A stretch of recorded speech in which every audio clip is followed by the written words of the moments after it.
ಯೋಂತಃ ಪ್ರವಿಶ್ಯ ಮಮ ವಾಚಮಿಮಾಂ ಪ್ರಸುಪ್ತಾಂ ಸಂಜೀವಯತ್ಯಖಿಲಶಕ್ತಿಧರಸ್ವಧಾಮ್ನಾ ಅನ್ಯಾಂಶ್ಚ ಹಸ್ತಚರಣಶ್ರವಣತ್ವಗಾದೀನ್ ಪ್ರಾಣಾನ್ನಮೋ ಭಗವತೆ ಪುರುಷಾಯ ತುಭ್ಯಂ ಹಯಗ್ರೀವ ಹಯಗ್ರೀವ ಹಯಗ್ರೀವೇತಿ ಯೋ ವದೇತ್ ತಸ್ಯ ನಿಸ್ಸರತೆ ವಾಣಿ ಜಹ್ನುಕನ್ಯಾ ಪ್ರವಾಹವತ್ ಬುದ್ಧಿರ್ಬಲಂ ಯಶೋಧೈರ್ಯಂ ನಿರ್ಭಯತ್ವಮರೋಗತಾ ಅಜಾಡ್ಯಂ ವಾಕ್ಪಟುತ್ವಂಚ ಹನೂಮಸ್ಮರಣಾದ್ ಭವೇತ್ ತಪೋ ವಿದ್ಯಾ ವಿರಕ್ತ್ಯಾದಿ ಸದ್ಗುಣೌಘಾಕರಾನಹಂ ವಾದಿರಾಜಗುರೂನ್ ವಂದೇ ಹಯಗ್ರೀವದಯಾಶ್ರಯಾನ್ ಪೂಜ್ಯಾಯ ರಾಘವೇಂದ್ರಾಯ ಸತ್ಯಧರ್ಮರತಾಯ ಚ ಭಜತಾಂ ಕಲ್ಪವೃಕ್ಷಾಯ ನಮತಾಂ ಕಾಮಧೇನವೇ. ಓಂ ರಕ್ತಾಂಬರೋ ರಕ್ತತನುಃ ರಕ್ತಮಾಲ್ಯಾನುಲೇಪನಃ ಮಹೋದರೋ ಗಜಮುಖಃ ಪಾಶದಂತಾಂಕುಶಾಭಯೇ ಬಿಭ್ರಧ್ಯೇಯೋ ವಿಘ್ನಹರಃ ಕಾಮದಸ್ತ್ವರಯಾಖ್ಯಹಂ. ಶ್ರೀ ಗುರುಭ್ಯೋ ನಮಃ. ಹರಿಕಥಾಮೃತಸಾರ ಗುರುಗಳ ಕರುಣದಿಂದ ಪನಿತು ಪೇಳುವೆ ಪರಮ ಭಗವದ್ಭಕ್ತರಿದನಾದರತಿ ಕೇಳುವುದು.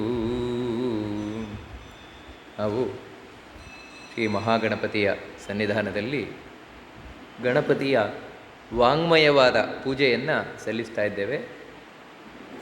ವಿಘ್ನೇಶ್ವರ ಸಂಧಿ ಹರಿಕಥಾಮೃತ ಸಾರದ ಚಿಂತನೆಯನ್ನು ನಡೆಸ್ತಾ ಇದ್ದೇವೆ. ಅದರಲ್ಲಿ ಆ ಗಣಪತಿಯ ಮಹಿಮೆ, ಆ ಗಣಪತಿಯ ಮಹತ್ವ, ಅಂದರೆ ಆ ಗಣಪತಿಯ ಅಗತ್ಯ ನಮಗೆ ಎಷ್ಟಿದೆ ಅದನ್ನು ತಿಳಿಸ್ಕೊಂಡು ಬರ್ತಾ ಇದ್ದಾರೆ. ಅದರಲ್ಲಿ ಗಣಪತಿ ಯಾವ, ಅಂದರೆ ತಾರತಮ್ಯದಲ್ಲಿ ಯಾವ ಕಕ್ಷೆಯಲ್ಲಿ ಬರ್ತಾನೆ ಅದನ್ನು ತಿಳಿಸ್ಕೊಂಡು ಹೋದರು. ಧನಪ ವಿಶ್ವಕ್ಸೇನ ವೈದ್ಯಾಶ್ವಿನಿಗಳಿಗೆ ಸರಿಯನಿಪ ಷಣ್ಮುಖ ನನುಜ ಶೇಷ ಶತಸ್ಥ ದೇವೋತ್ತಮ ವಿಯದ್ಗಂಗಾ ವಿನುತ ವಿಶ್ವೋಪಾಸಕನೆ ಸನ್ಮನದಿ ವಿಜ್ಞಾಪಿಸುವೆಲ ಕುಮಿ ವನಿತೆಯರಸನ ಭಕ್ತಿ ಜ್ಞಾನವ ಕೊಟ್ಟು ಸಲಹುವುದು. ಇದನ್ನು ನಾವು ನೋಡಿದ್ವಿ ನಿನ್ನೆ. ಕುಬೇರ, ಅಶ್ವಿನಿ ದೇವತೆಗಳು ಹಾಗೂ ವಿಶ್ವಕ್ಸೇನ, ಇವರಿಗೆ ಸರಿಸಾಟಿಯಾಗಿರುವಂಥವನು ಈ ಗಣಪತಿ ಅಂತ. ಅಷ್ಟಲ್ಲದೆ ಷಣ್ಮುಖನ ಅನುಜ, ಷಣ್ಮುಖನ ತಮ್ಮನಾಗಿರುವಂಥವನು. ಇನ್ನೊಂದು ಹೇಳ್ತಾರೆ ಶೇಷ ಶತಸ್ಥ ಅಂತ.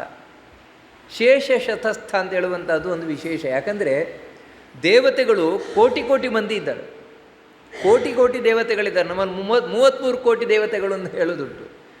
ಅವರಲ್ಲಿ ಪ್ರಧಾನರಾದವರು ಕೆಲವು ದೇವತೆಗಳು ಪ್ರಧಾನರಾಗಿರುವ. ಆ ಪ್ರಧಾನರಾದ ದೇವತೆಗಳ ಪೈಕಿ ಗಣಪತಿ ಒಬ್ಬ ಅಂತ ತಿಳಿಸ್ಕೊಂಡು ಹೋಗ್ತಾ ಇದ್ದಾರೆ. ಆ ಪ್ರಧಾನರಾದ ದೇವತೆಗಳನ್ನು 100 ಮಂದಿ ಅಂತ ಹೇಳ್ತಾರೆ. ಇವರೇನೆಂದರೆ, ಇವಾಗ ಸೋಮಯಾಗ ಅಂತ ಮಾಡ್ತೇವೆ. ಆ ಸೋಮಯಾಗದಲ್ಲಿ ಆ ಸೋಮಲತೆ ಅಂತ ಅದೊಂದು ಬಳ್ಳಿ ಹಿಮಾಲಯದಲ್ಲಿ ಸಿಗುವಂಥದ್ದು, ಅದನ್ನು ತಂದು ಅದನ್ನು ಹಿಂಡಿ ಅದರ ರಸ ತೆಗೆದು ಅದನ್ನು ದೇವತೆಗಳಿಗೆ ಆಹುತಿ ಕೊಟ್ಟು ಆಮೇಲೆ ಅದನ್ನು ಪ್ರಸಾದ ರೂಪವಾಗಿ ಸ್ವೀಕಾರ ಮಾಡೋದು ಆ ಸೋಮರಸವನ್ನು. ಯಾಕಂದರೆ ಅದು ಆಯುಷ್ಯ ಆರೋಗ್ಯವನ್ನು ಹೆಚ್ಚು ಮಾಡ್ತದೆ, ಅಷ್ಟಲ್ಲದೆ ದೇವರಲ್ಲಿ ಭಕ್ತಿಯನ್ನು ಹೆಚ್ಚು ಮಾಡ್ತದೆ ಅಂತ ಅದೊಂದು ವೈಶಿಷ್ಟ್ಯ ಆ ಸೋಮರಸದ್ದು.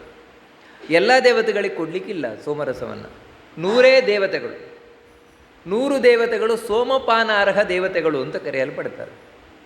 ಅಂಥ ದೇವತೆಗಳ ಪೈಕಿ ಒಬ್ಬ ಗಣಪತಿ ಅಂತ.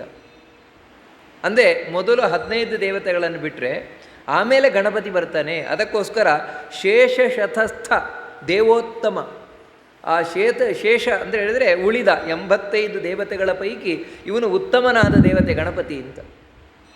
ವಿಯದ್ಗಂಗಾ ವಿನುತ, ನಾವು ಯಾವ ಪಾಪವನ್ನು ಕಳೆಯುವ ಗಂಗೆಯಲ್ಲಿ ಹೋಗಿ ಸ್ನಾನ ಮಾಡ್ತೇವೆ ಅಂತಹ ಗಂಗೆಯಿಂದಲೂ ನಮಸ್ಕರಿಸಲ್ಪಡುವಂಥವನು. ಯಾಕಂದರೆ ಗಂಗೆಯಿಂದಲೂ ಮೇಲಿರುವವನು ಗಣಪತಿ. ಗಂಗೆಯು ನಮಸ್ಕಾರ ಮಾಡ್ತಾಳೆ ಇವನಿಗೆ.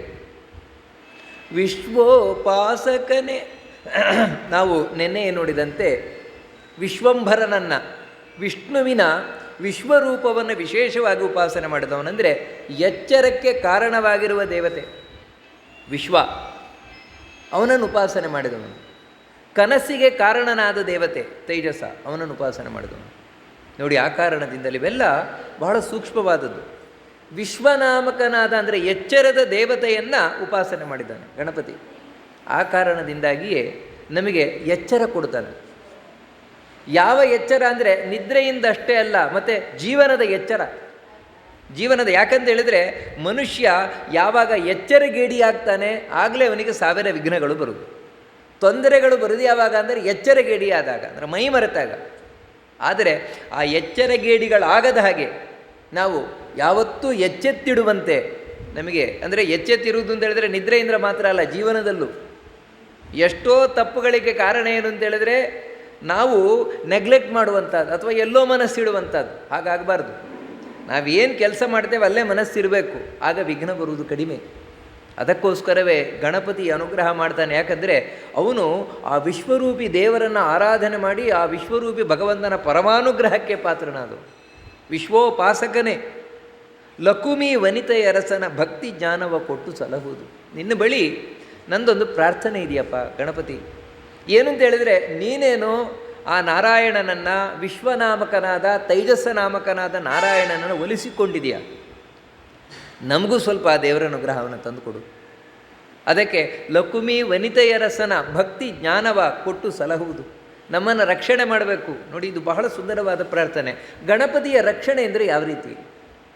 ನಮಗೇನು ಅಂದರೆ ಗಣಪತಿ ರಕ್ಷಣೆ ಅಂತ ಹೇಳಿದರೆ ಇಲ್ಲಿ ನಮಗೆ ಕಾಸು ಆಸ್ತಿ ಪಾಸ್ತಿ ಇವುಗಳನ್ನೆಲ್ಲ ಕೊಡುವಂಥದ್ದು, ನಮಗೆ ಇಲ್ಲಿ ಐಷಾರಾಮ ಜೀವನಕ್ಕೇನು ಬೇಕೋ ಅದೆಲ್ಲ ಕೊಡುವಂಥದ್ದು. ಇದು ಗಣಪತಿಯ ಅನುಗ್ರಹ ಅಂತ ತಿಳ್ಕೊಂಡಿದ್ದೇವೆ. ನಿಜವಾಗಿಯೂ ಕೂಡ ಇಲ್ಲೇನು ನಾವು ಒಂದು ಐಷಾರಾಮ ಜೀವನವನ್ನು ನಡೆಸ್ತೇವೆ, ಲಕ್ಸುರಿಯಸ್ ಲೈಫ್, ಇದಾಗಿ ಯಾವ ದೇವತೆಗಳ ಅನುಗ್ರಹವು ಬೇಕಾಗಿಲ್ಲ. ನಿಮ್ಗೆ ಆಶ್ಚರ್ಯ ಕಾಣ್ಬೋದು. ಯಾಕೆಂದರೆ ನಮ್ಮ ಹಣೆ ಬರಕ್ಕೆ ಸರಿಯಾಗಿ ಇಲ್ಲಿ ಸಿಗುವುದು. ನಾವು ಹಿಂದಿನ ಜನ್ಮದಲ್ಲಿ ಪುಣ್ಯ ಮಾಡಿದ್ವಾ, ಸಿಗತ್ತಿಲ್ಲ. ಹಿಂದಿನ ಜನ್ಮದಲ್ಲಿ ಪುಣ್ಯ ಮಾಡಲಿಲ್ವಾ, ಸಿಗೋಲ್ಲ. ನೋಡಿ, ಅದಕ್ಕೋಸ್ಕರ ಇಲ್ಲಿಗೆ ಬೇಕಾದ ಒಂದು ಐಷಾರಾಮ ಜೀವನಕ್ಕೆ ಬೇಕಾದದ್ದೇನಿದೆ ಅದು ಬರೀ ಆಸ್ತಿಕರಿಗೆ ಮಾತ್ರ ಸಿಗೋದಲ್ಲ, ದೇವರ ಪೂಜೆ ಮಾಡುವವರಿಗೆ ಮಾತ್ರ ಸಿಗೋದಲ್ಲ, ದೇವರನ್ನೇ ಬೈದು ಬದುಕುವ ನಾಸ್ತಿಕನಿಗೂ ಸಿಗುತ್ತೆ. ನಾಸ್ತಿಕನಾದವನಿಗೆ ಆಸ್ತಿ ಸಿಗತ್ತೆ, ಪಾಸ್ತಿ, ದುಡ್ಡು ನಮಗಿಂತಲೂ ಚೆನ್ನಾಗಿರ್ತಾನೆ. ಎಷ್ಟೋ ಸಲ ನಮಗೆ ಕಾಣೋದುಂಟು, ಏನ್ರಿ ನಾವು ಇಲ್ಲಿಷ್ಟೆಲ್ಲ ಪೂಜೆ ಮಾಡಿದ್ರೆ ನಮ್ಗೆ ಇಷ್ಟೇ, ಏನೂ ಇಲ್ಲ, ದೇವರಿಗೆ ಬೈಕೊಂಡಿರ್ತಾರೆ, ಅವ್ರು ಎಷ್ಟು ಚೆನ್ನಾಗಿರ್ತಾರೆ ಅಂತ. ಯಾಕೆ ಅಂತ ಹೇಳಿದ್ರೆ ಅದಕ್ಕೆ ಈ ದೇವರ ಆರಾಧನೆ ಇದೆಲ್ಲ ಬೇಕಾಗಿಲ್ಲ, ಎಂಥವರಿಗೂ ಸಿಗತ್ತದು. ಏಕೆಂದರೆ ಅದಕ್ಕೆ ಬೇಕಾಗಿದ್ದು ಇಷ್ಟೇ, ಪುಣ್ಯ ಪಾಪಗಳಷ್ಟೇ ಬೇಕಾಗಿರೋದು. ಹಿಂದಿನ ಜನ್ಮದಲ್ಲಿ ಕೊಟ್ಟಿದೆಯಾ, ಈ ಜನ್ಮದಲ್ಲಿ ಸಿಗುತ್ತೆ ನಿನಗಷ್ಟೇ. ಹಿಂದಿನ ಜನ್ಮದಲ್ಲಿ ಕೊಡಲಿಲ್ವಾ, ಈ ಜನ್ಮದಲ್ಲಿ ಸಿಗೋಲ್ಲ.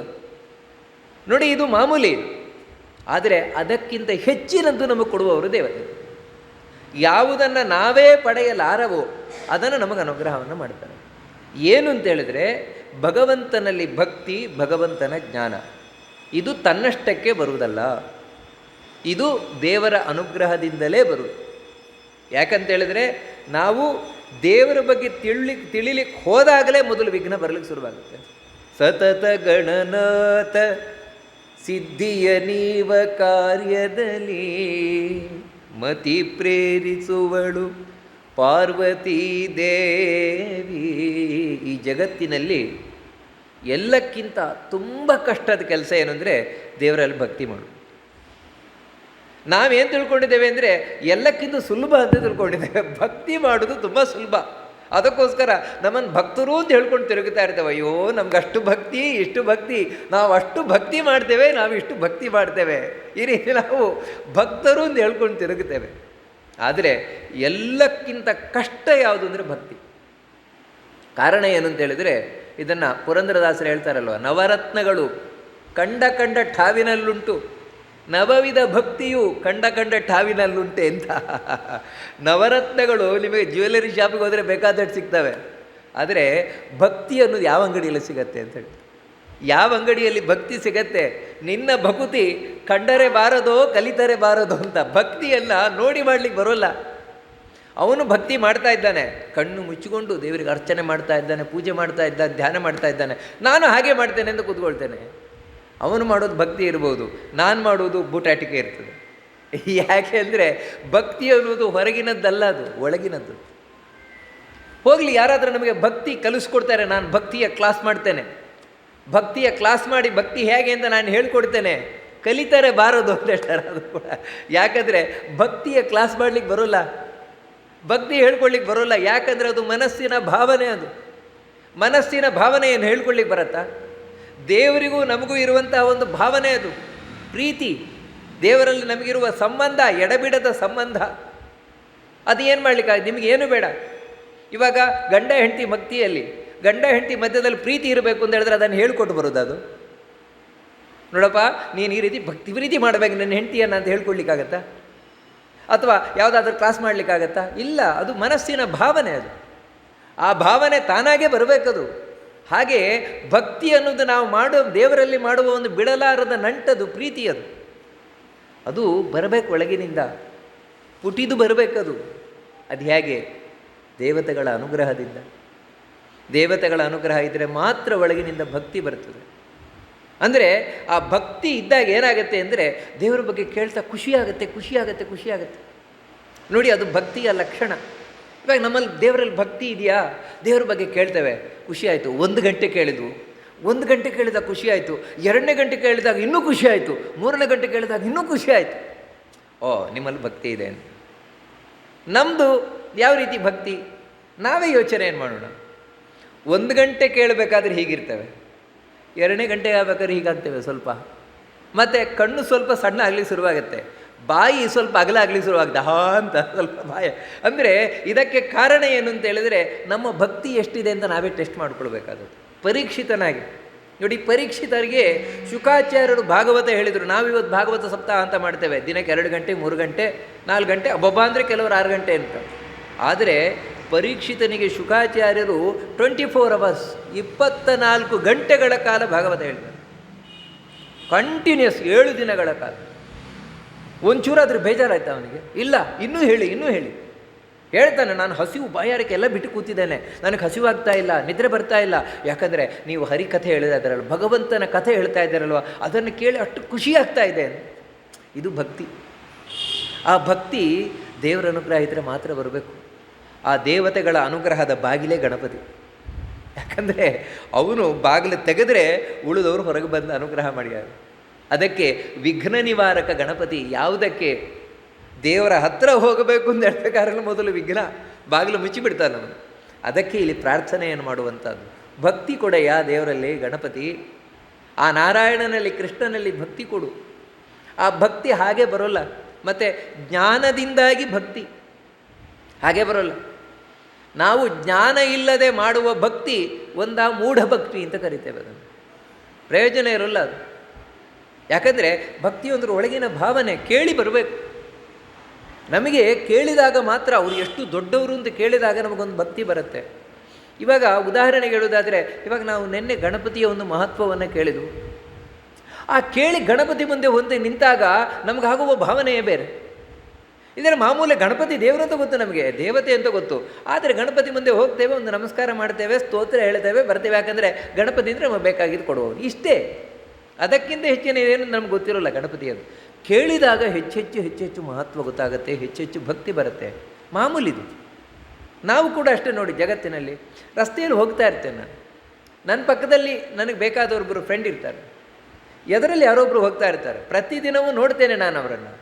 ನನ್ನಲ್ಲಿ ಏನೂ ಭಾವನೆ ಉಂಟಾಗುವುದಿಲ್ಲ. ನಾನು ಅವರನ್ನು ನೋಡ್ತೇನೆ, ಅವರು ನನ್ನ ನೋಡ್ತೇನೆ. ಒಂದು ದಿನ ಪಕ್ಕದಲ್ಲಿ ನನ್ನ ಗೆಳೆಯ ಇದ್ದವರು ಹೇಳಿದರೆ, ಅವ್ರು ಯಾರು ಗೊತ್ತೋ ಅವ್ರನಿಗೆ, ಯಾರು ದಿನಾಗಲೂ ನೋಡ್ತೇನೆ, ನೋಡು ಅವ್ರು ಹೀಗೆ ಅಂತ ಅವರ ಮಹತ್ವವನ್ನು ಹೇಳಿದ್ರು. ಅವ್ರ ಮಹತ್ವ ಹೇಳಿದಾಗ ಮಾರನೇ ದಿನ ಆ ವ್ಯಕ್ತಿ ಬಂದಾಗ ನಿನ್ನೆ ಹಾಗೆ ನನ್ನ ಮನಸ್ಸು ಇರೋಲ್ಲ, ಇವತ್ತು ಚೇಂಜ್ ಆಗಿರುತ್ತೆ. ಅವರನ್ನು ನೋಡಿದಾಗ ಏನೋ ಒಂಥರ ಒಳಗಿನಿಂದ ಗೌರವಭಾವನೆ, ಅಯ್ಯೋ ಇಂಥ ದೊಡ್ಡ ಮನುಷ್ಯರ ಮಾರೇ ಅವರು ಅಂತ. ಇನ್ನೂ ಅವರು ಇಷ್ಟೇ ಅಲ್ಲ ನೋಡಿ, ಇನ್ನೂ ಇದೆ ಅಂತ ಅವ್ರ ಬಗ್ಗೆ ಹೇಳಿದಾಗ 4 ದಿನ ಅವ್ರ ಬಗ್ಗೆ ಕೇಳಿ 5ನೇ ದಿನ ಅವ್ರು ಬರಬೇಕಾದ್ರೆ ನಾನು ಎದುರಳ್ಬೇಕಾದ್ರೆ ನಮಸ್ಕಾರ ಅಂತ ಹೇಳ್ತೀನಿ.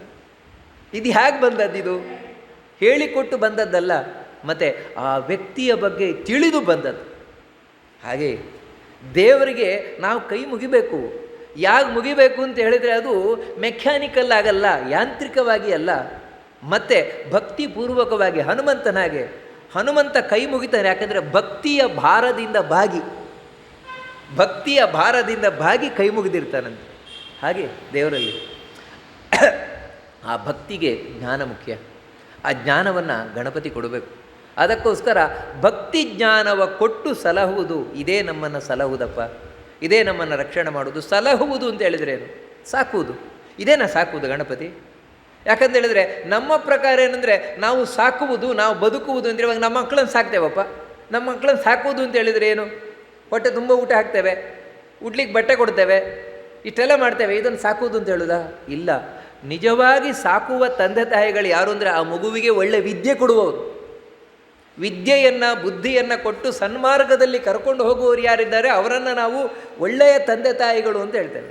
ಸಣ್ಣಾಗ ಸಾಕ್ತಾರೆ ನೋಡಿ ಮಕ್ಕಳನ್ನು, ಎಷ್ಟು ಚೆನ್ನಾಗಿ ನೋಡ್ಕೊಳ್ತಾ ಇದ್ದಾರೆ, ಎಷ್ಟು ಚೆನ್ನಾಗಿ ಸಾಕ್ತಾ ಇದ್ದಾರೆ ಅಂದರೆ ಒಳ್ಳೆಯ ಸಂಸ್ಕಾರ, ವಿದ್ಯೆ ಇವುಗಳನ್ನು ಕೊಡುವುದು.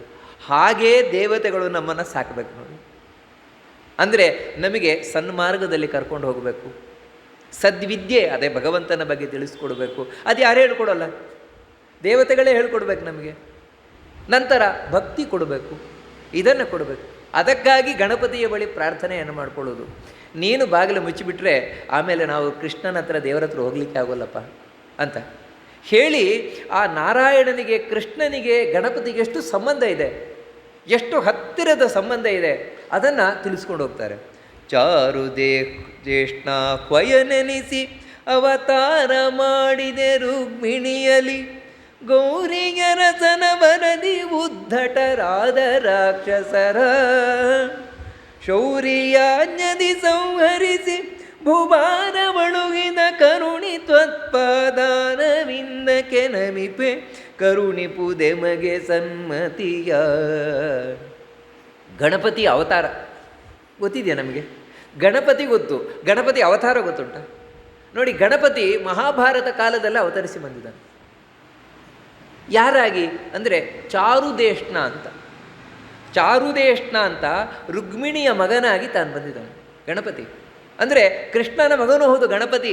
ಬರೀ ಶಿವನ ಮಗ ಮಾತ್ರ ಅಲ್ಲ, ಶಿವಪಾರ್ವತಿಯರ ಮಗನಾಗಿ ಗಣಪತಿಯಾಗಿ ಅವತರಿಸಿ ಬಂದ. ಅದೇ ಗಣಪತಿಯೇ ಕೃಷ್ಣ ರುಕ್ಮಿಣಿಯರ ಮಗನಾಗಿ ಚಾರುದೇಷ್ಣ ಅಂತ ಹೆಸರಿನಲ್ಲಿ ತಾನು ಅವತರಿಸಿ ಬಂದ. ಚಾರುದೇಷ್ಣ ಕೊಯನೆನಿಸಿ ಅವತಾರ ಮಾಡಿದೆ ರುಕ್ಮಿಣಿಯಲ್ಲಿ. ಅಲ್ಲ ಬಂದು ಏನು ಮಾಡಿದ ಅಂತ ಹೇಳಿದರೆ, ಶೌರಿ ಅರಸನ ವರದಿ ಉದ್ಧಟರಾದ ರಾಕ್ಷಸರ, ಶೌರಿ ಯಾಜ್ಞದಿ ಸಂಹರಿಸಿ ಅಲ್ಲಿ ರಾಕ್ಷಸರನ್ನು, ಕೆಲವರು ರಾಕ್ಷಸರನ್ನು ಸಂಹಾರ ಮಾಡಿದವನಂತೆ ಚಾರುದೇಷ್ಣನಾಗಿ ಬಂದು. ಹೇಗೆ ಅಂದರೆ ಕೃಷ್ಣನ ಆಜ್ಞೆಯಂತೆ ಕೃಷ್ಣ ಹೋಗಿ ಸಂಹಾರ ಮಾಡಿ ಬಾ ಚಾರುದೇಷ್ಣ ಅಂತ. ಆ ರೀತಿ ಸಂಹಾರ ಮಾಡಿದೆಯಾ? ಹೇಗೆ? ಭೂಭಾರ ಒಳುಹಿದ ಕರುಣಿ. ಭೂಭಾರ ಯಾಕಂತ ಹೇಳಿದ್ರೆ ಕೃಷ್ಣನಾಗಿ ಅವತಾರ ಮಾಡಿ ಬಂದದ್ದೇ ದೇವರು ಭೂಭಾರೋತ್ತಾರಣಾಯ ಚ, ಭೂಮಿ ಭಾರ ಕಮ್ಮಿ ಮಾಡಲಿಕ್ಕೆ.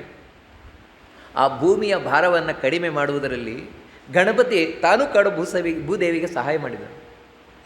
ಇದನ್ನು ಹೇಳ್ತಾರೆ ಈ ರೀತಿ, ನೀನು ಆ ದೈತ್ಯರನ್ನು ಸಂಹಾರ ಮಾಡಿದವನು, ಭೂಮಿಯ ಭಾರವನ್ನು ಕಡಿಮೆ ಮಾಡಿದವನು ಅಂತ ನಿನ್ನ ಹತ್ರ ನಾನು ಪ್ರಾರ್ಥನೆ ಮಾಡ್ಕೊಳ್ತೇನಪ್ಪ. ಮತ್ತೆ ಇನ್ನೊಂದು ಪ್ರಾರ್ಥನೆ ಏನಂದರೆ ಕರುಣಿ ತ್ವತ್ಪಾದ ಆಧಾರವಿಂದಗಳಿಗೆ ನಮಿಪೆ.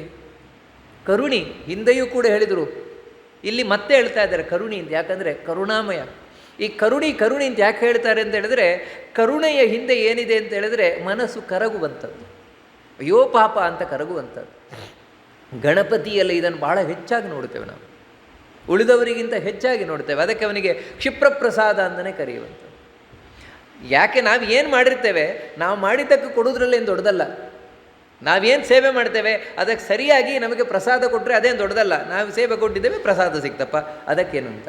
ಹಾಗಲ್ಲ, ಗಣಪತಿ ನಾವು ಸ್ವಲ್ಪ ಮಾಡಿದರೆ ತುಂಬ ಕೊಡ್ತಾನೆ ನೋಡಿ. ಅದು ಕರುಣೆ ಅಂತ ಹೇಳೋದು ಆ ರೀತಿ ನಾವು ಸ್ವಲ್ಪ ಗಣಪತಿಯ ಬಳಿ ಶುದ್ಧ ಮನಸ್ಸಿನಿಂದ ಪ್ರಾರ್ಥನೆ ಮಾಡಿಕೊಂಡ್ರೆ ನಮಗೆ ತುಂಬ ಕೊಡ್ತಾನೆ. ಇದೇ ಕಾರುಣ್ಯ ಅಂತ ಕರೆಯುವಂಥದ್ದು ಗಣಪತಿಯದ್ದು.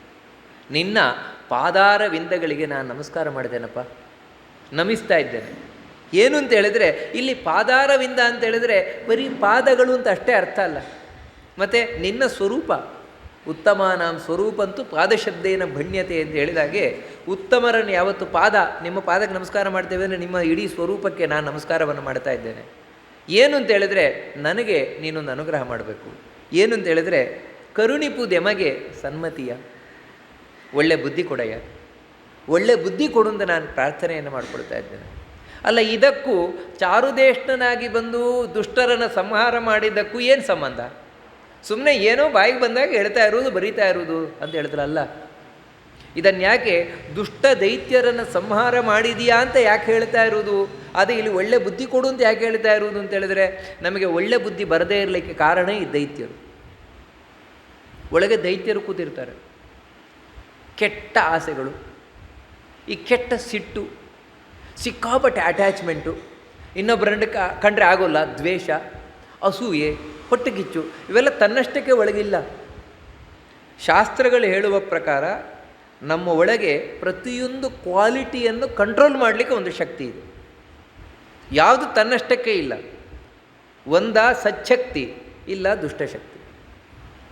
ಒಂದೊಮ್ಮೆ ಸಚ್ಛಕ್ತಿ ನಮ್ಮ ಒಳಗೆ ಇರುವ ಕ್ವಾಲಿಟಿಯನ್ನು ಕಂಟ್ರೋಲ್ ಮಾಡ್ತಾ ಇದೆಯಾ, ಒಳ್ಳೆಯವರಾಗಿರ್ತೇವೆ. ಅಂದರೆ ನಮ್ಮ ಒಳಗಿರುವ ಒಳ್ಳೆತನವನ್ನು, ಒಳ್ಳೆ ಗುಣವನ್ನು ನಿಯಂತ್ರಣ ಮಾಡ್ತಾ ಇರುವವರು ದೇವತೆಗಳು. ಅವರೇ ತತ್ವಾಭಿಮಾನಿ ದೇವತೆಗಳು ಅಂತ ಕರಿತೇವೆ. ನಮ್ಮೊಳಗೆ ಕೂತು ನಮ್ಮ ಒಳ್ಳೆತನವನ್ನು ನಿಯಂತ್ರಣ ಮಾಡ್ತಾ ಇದ್ದಾರೆ. ಇವಾಗ ಮನೋನಿಯಾಮಕ, ಮನಸ್ಸು ಕಾರಣವಲ್ಲ ಪಾಪ ಪುಣ್ಯಕ್ಕೆಲ್ಲ ಅನಲಾಕ್ಷ ನಿನ್ನ ಪ್ರೇರಣೆಯಿಲ್ಲದೆ.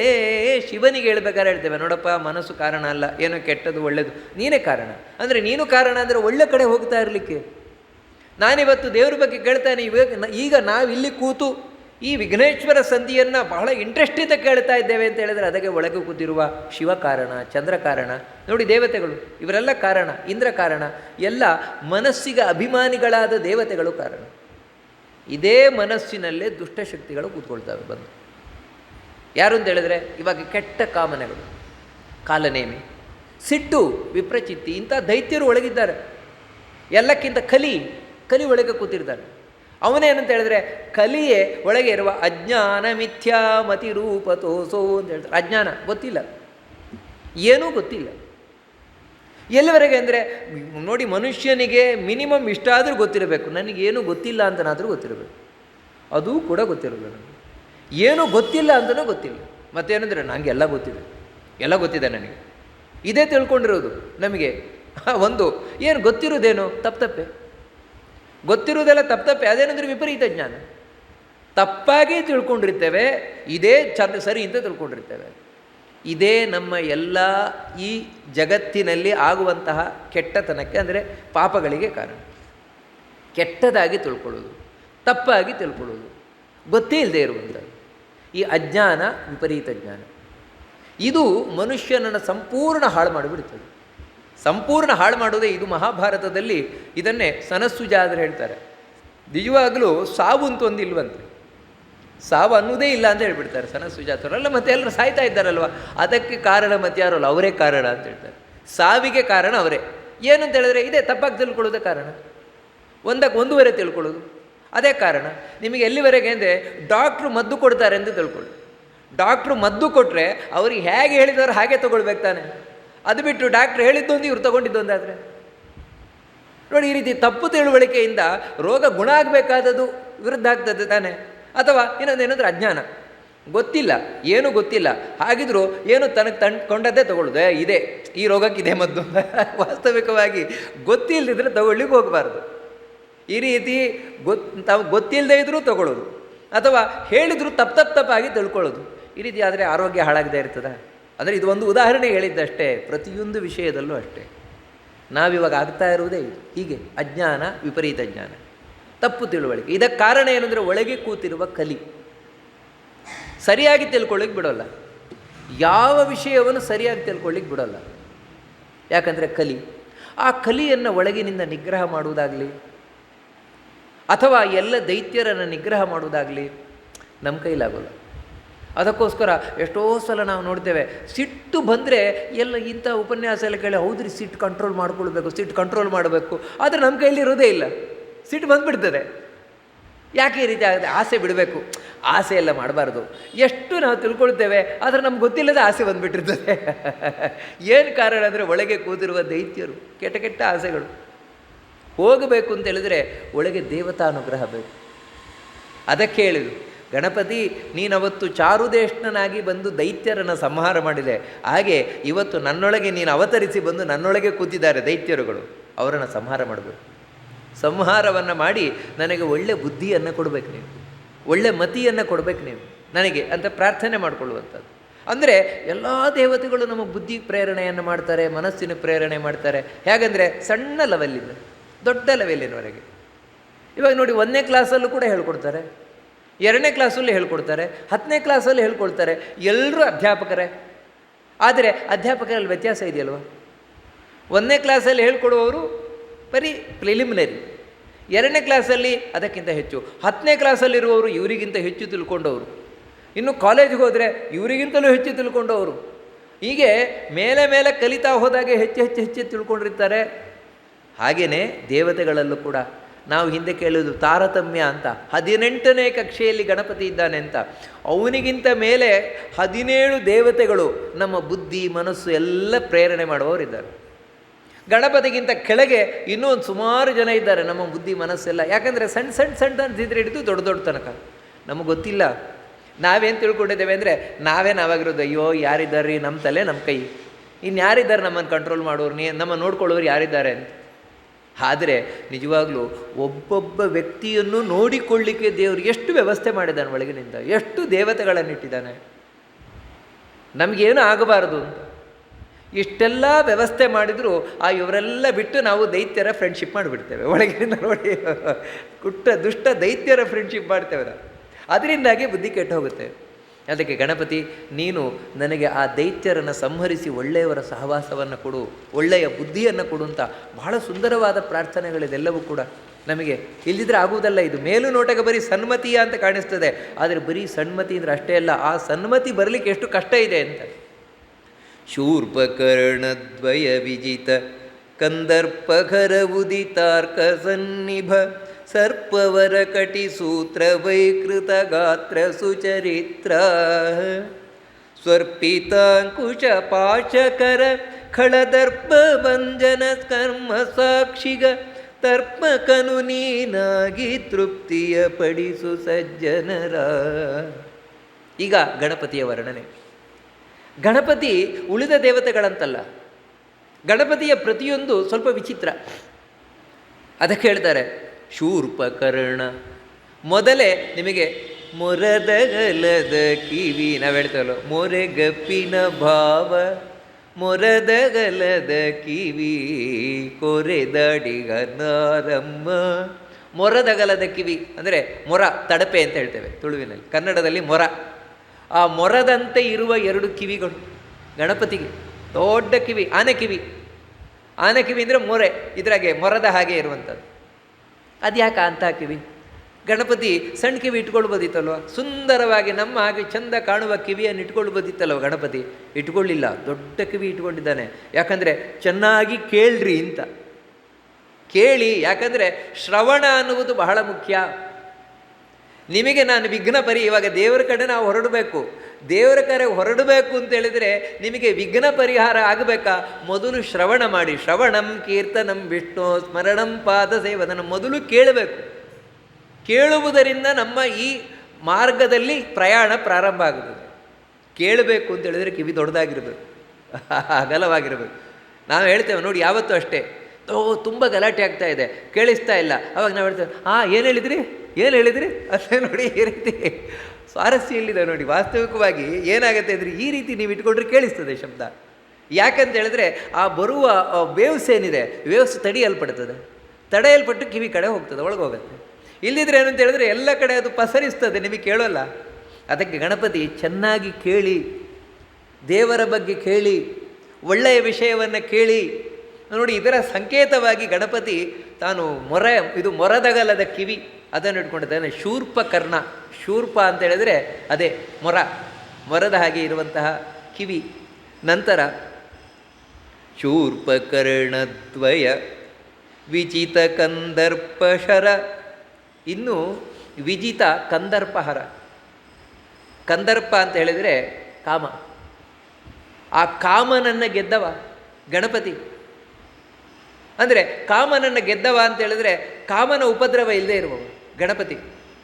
ಹಾಗಂತ ಬ್ರಹ್ಮಚಾರಿ ಅಂತ ಹೇಳ್ತೀರಾ? ಗಣಪತಿ ಬ್ರಹ್ಮಚಾರಿಯ? ಮದುವೆ ಆಗಿದೆಯಾ ಗಣಪತಿಗೆ? ಮಧ್ವಾಚಾರ್ಯರು ಹೇಳ್ತಾರೆ ಗಣಪತಿಗೆ ಮದುವೆ ಆಗಿದೆ ಅಂತ. ಗಣಪತಿಗೆ ಪತಿ ಇದ್ದಾಳೆ ಅಂತ ಹೇಳ್ತಾರೆ. ನಿಜವಾಗ್ಲೂ ಅದಕ್ಕೆ ಗಣಪತಿ ಬ್ರಹ್ಮಚಾರಿ ಅಂತಲ್ಲ, ಶಾಸ್ತ್ರೀಯವಾಗಿ ಗಣಪತಿಗೆ ಮದುವೆ ಆಗಿದೆ. ಆದರೆ ಮದುವೆ ಆಗಿದೆ ಅಂತ ಹೇಳಿದುಕೊಳ್ಳೋ, ಅಯ್ಯೋ ಬ್ರಹ್ಮಚರ್ಯ ಹೋಯ್ತು, ಇಲ್ಲ ನೋಡಿ. ವಾಸ್ತವಿಕವಾಗಿ ಮದುವೆಯಾದವರು ಬ್ರಹ್ಮಚಾರಿಗಳು. ಹೇಗಂತೇಳಿದರೆ ತಮ್ಮ ಪತ್ನಿಯಲ್ಲಿ ಮಾತ್ರ ನಿರತರಾದವರು. ಮತ್ತು ಬ್ರಹ್ಮಚರ್ಯ ಅಂತ ಹೇಳಿದರೆ ಮದುವೆ ಆಗೋದು ಮದುವೆ ಆಗದೆ ಇರುವುದಲ್ಲ. ಬ್ರಹ್ಮ ಅಂತ ಹೇಳಿದರೆ ದೇವರು.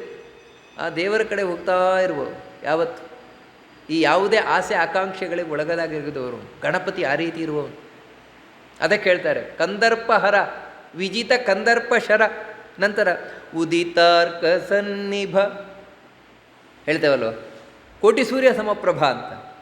ವಕ್ರತುಂಡ ಮಹಾಕಾಯ ಕೋಟಿ ಸೂರ್ಯ ಸಮಪ್ರಭಾ ಅಂತ ಹೇಳಿದರೆ ಉದಿತ ಉದಯಿಸುತ್ತಿರುವ ಸೂರ್ಯನಿಗೆ ಸರಿಸಾಟಿಯಾದ ಪ್ರಕಾಶವನ್ನು ಹೊಂದಿದವು ಗಣಪತಿ ಅಂತ ಹೇಳಿದರೆ ಸೂರ್ಯನಿಗೆ ಅಷ್ಟೇ ಪ್ರಕಾಶ ಅಂತ ಅರ್ಥ ಅಲ್ಲ. ಯಾಕಂದರೆ ಸೂರ್ಯ ಗಣಪತಿಗಿಂತ ಮೇಲಿದ್ದಾನೆ ನೀವು ನೋಡಿದರೆ. ಅದರಿಂದಾಗಿ ಸೂರ್ಯನಷ್ಟೇ ಬೆಳಕು ಅಂತ ಹೇಳಿದರೆ ನಮಗೆ ಇಲ್ಲಿ ಸೂರ್ಯ ಕಾಣಿಸ್ತಾನಲ್ವಾ, ಇಷ್ಟೇ ಬೆಳಕು ನಿಜವಾಗಲೂ ಸೂರ್ಯನಿಗಿರುವುದಲ್ಲ. ಸೂರ್ಯನಿಗೆ ಇನ್ನೂ ಹೆಚ್ಚಿನ ಬೆಳಕಿದೆ, ನಮಗೆ ಇಷ್ಟೇ ಕಾಣಲಿಕ್ಕಾಗೋದು. ನಮಗೊಂದು ಉದಾಹರಣೆಗೆ ಹೇಳ್ತಾ ಇರೋದು, ಗಣಪತಿ ಹಾಗೆ ಭಾರೀ ಪ್ರಕಾಶದಿಂದ ಕೂಡಿದವನಾಗಿದ್ದಾನಂತ. ಯಾಕೆ ಈ ಪ್ರಕಾಶದಿಂದ ಕೂಡಿದ್ದಾನೆ ಅಂತ ಯಾಕೆ ಹೇಳೋದು? ಯಾವತ್ತೂ ಅಷ್ಟೇ ದೇವತೆಗಳು ಇವರನ್ನು ನೀವು ನೋಡಬೇಕಾದ್ರೆ ಹಿಂದೆ ಒಂದು ಪ್ರಕಾಶ ಪ್ರಭಾವಲಯ ಹಾಕಿರ್ತಾರೆ. ಯಾಕೆ ಆ ಪ್ರಭಾವಲಯವನ್ನು ಹಾಕಿರ್ತಾರೆ ಅಂದರೆ ಅವರ ತಾಕತ್ತನ್ನು ತಿಳಿಸ್ಲಿಕ್ಕೆ, ಅವ್ರು ಯಾವ ರೀತಿ ಇದ್ದಾರೆ. ಮತ್ತು ಇನ್ನೊಂದೇನು ಅಂದರೆ ಪ್ರಭೆ ಅನ್ನುವುದು ಜ್ಞಾನ, ಜ್ಞಾನದ ಸಂಕೇತ. ಅವರು ಎಷ್ಟು ಜ್ಞಾನವುಳ್ಳವರಾಗಿದ್ದಾರೆ. ಗಣಪತಿ ದೊಡ್ಡ ಜ್ಞಾನಿಯವು, ಅದನ್ನು ತಿಳಿಸ್ಲಿಕ್ಕೋಸ್ಕರ ಹಿಂದೆ ಪ್ರಭೆಯಿಂದ ಕೂಡಿರುವಂಥದ್ದು. ಮತ್ತು ಅಜ್ಞಾನದಿಂದ ದೂರ ಆಗಿರುವವನು, ಅದಕ್ಕೆ ಪ್ರಭೆಯಿಂದ ಕೂಡಿರುವಂಥದ್ದು. ಹೀಗೆ ಮಹಾಪ್ರಭೆಯಿಂದ ಬೆಳಗುತ್ತಾ ಇದೆಯಾ. ಯಾರು ನಿನ್ನ ಬಳಿಗೆ ಬರ್ತಾರೆ ಅವರ ಕತ್ತಲೆಯನ್ನು ತೆಗೆಯುವವನು.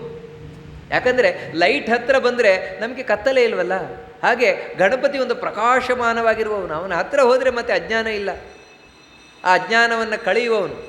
ಅದಕ್ಕಾಗಿಯೇ ಉದಿತಾರ್ಕ ಸನ್ನಿಭ, ಸರ್ಪವರ ಕಟಿಸೂತ್ರ, ವೈಕೃತ ಗಾತ್ರ ಸುಚರಿತ್ರ. ಸರ್ಪವರ ಕಟಿಸೂತ್ರ, ಕಟಿಸೂತ್ರ ಅಂತ ಹೇಳಿದ್ರೆ ಸೊಂಟದಲ್ಲಿ ಕಟ್ಟಿರುವಂಥ ಉಡುದಾರ.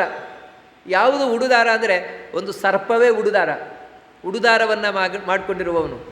ಯಾಕಂತೇಳಿದ್ರೆ ಸರ್ಪ ಸುತ್ತಾಕೊಳ್ತದಲ್ವ, ಆ ರೀತಿ ಸರ್ಪವನ್ನು ಹಾಕಿಕೊಂಡಿದ್ದಾನೆ ಗಣಪತಿ ತಿಳಿಸ್ಲಿಕ್ಕೋಸ್ಕರ, ನಿಯಂತ್ರಣ ಇರಲಿ ಜೀವನದಲ್ಲಿ ಅಂತ.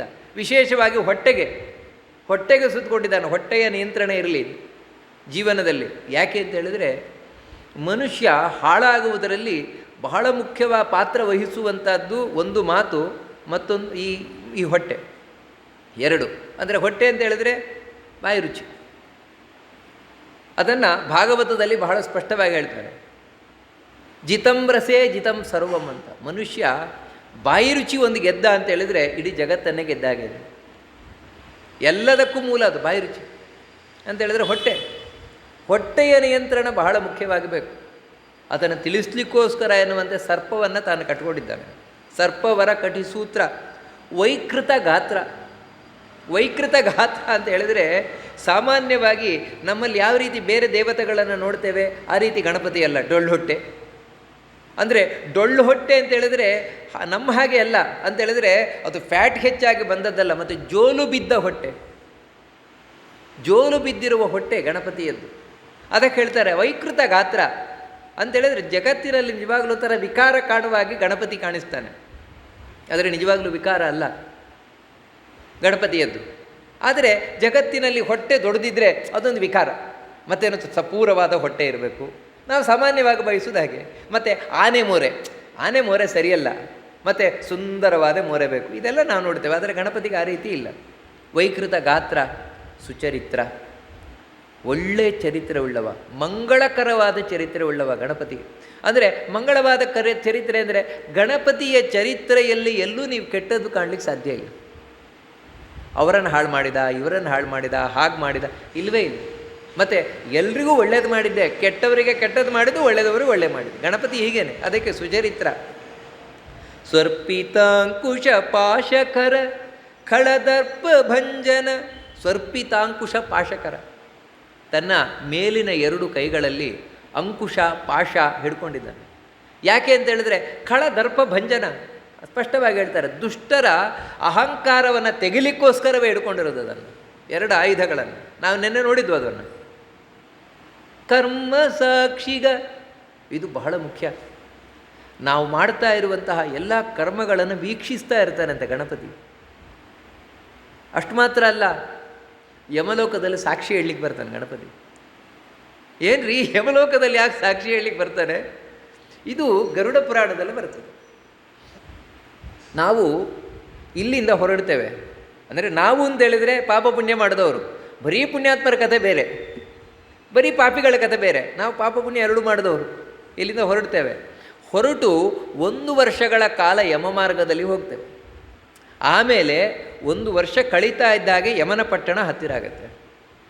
ಯಮನ ಪಟ್ಟಣ ಹತ್ತಿರ ಆದಾಗ ಅಲ್ಲಿ ಹೊರಗೆ 40 ಯೋಜನ ದೂರದಲ್ಲಿ ಒಂದು ಪಟ್ಟಣ ಇದೆ, ಬಹುಭೀತಿಪುರ ಅಂತ.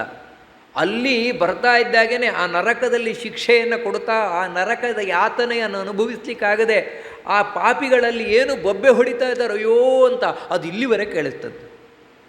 ಅದನ್ನು ಕೇಳಿ ಇವನು ತರ ನಡುಗಲಿಕ್ಕೆ ಶುರು ಮಾಡ್ತಾನಂತೆ. ಈ ಪಾಪಿ ನನಗಿನ್ನೇನು ಕಾದಿದೆಯೋ ಏನು ಅಂತ. ಇವನು ಆ ನರಕದ ಬಾಗಿಲ ಹತ್ರ ಬರ್ತಾ ಇದ್ದಾಗೇ ಆ ದ್ವಾರಪಾಲಕರು ಹೋಗಿ ಹೇಳ್ತಾರೆ ಯಮನಿಗೆ, ಒಬ್ಬ ಪಾಪಿ ಬಂದಿದ್ದಾನೆ ಮನುಷ್ಯ ಲೋಕದಿಂದ ಅಂತ. ಆಗ ಅಲ್ಲೊಂದು ಸಭೆ ನಡೆಯುತ್ತೆ. ಯಮಧರ್ಮ ಆವಾಗ ಶ್ರವಣ ದೇವತೆಗಳು ಅಂತ ಅವರ ಬಳಿ ಕೇಳ್ತಾನೆ, ಇವನೇನು ಮಾಡಿದ್ದಾನೆ ಅಂತ. ಇಬ್ಬರು ಶ್ರವಣಿ ಅಂದರೆ ಸ್ತ್ರೀಯರಿಗಾಗಬೇಕಾದ್ರೆ ಶ್ರವಣಿ ದೇವತೆಗಳು, ಅವ್ರ ಪತ್ನಿಯರು. ಗಂಡಸರಿಗಾಗಬೇಕಾದ್ರೆ ಶ್ರವಣ ದೇವತೆಗಳು. ಅವರು ನಮ್ಮೊಟ್ಟಿಗೆ ಇದ್ದು ನಾವು ಏನು ಮಾಡ್ತೇವೆ 14 ವರ್ಷ ತುಂಬುತ್ತಾ ಇದ್ದ ಹಾಗೆಯೇ ನಾವು ಏನು ಮಾಡ್ತೇವೆ ಅವತ್ತಿನಿಂದ ಪ್ರತಿಯೊಂದು ಲೆಕ್ಕ ಮಾಡಿಟ್ಕೊಂಡಿರ್ತಾರೆ ಪಾಪ ಪುಣ್ಯ.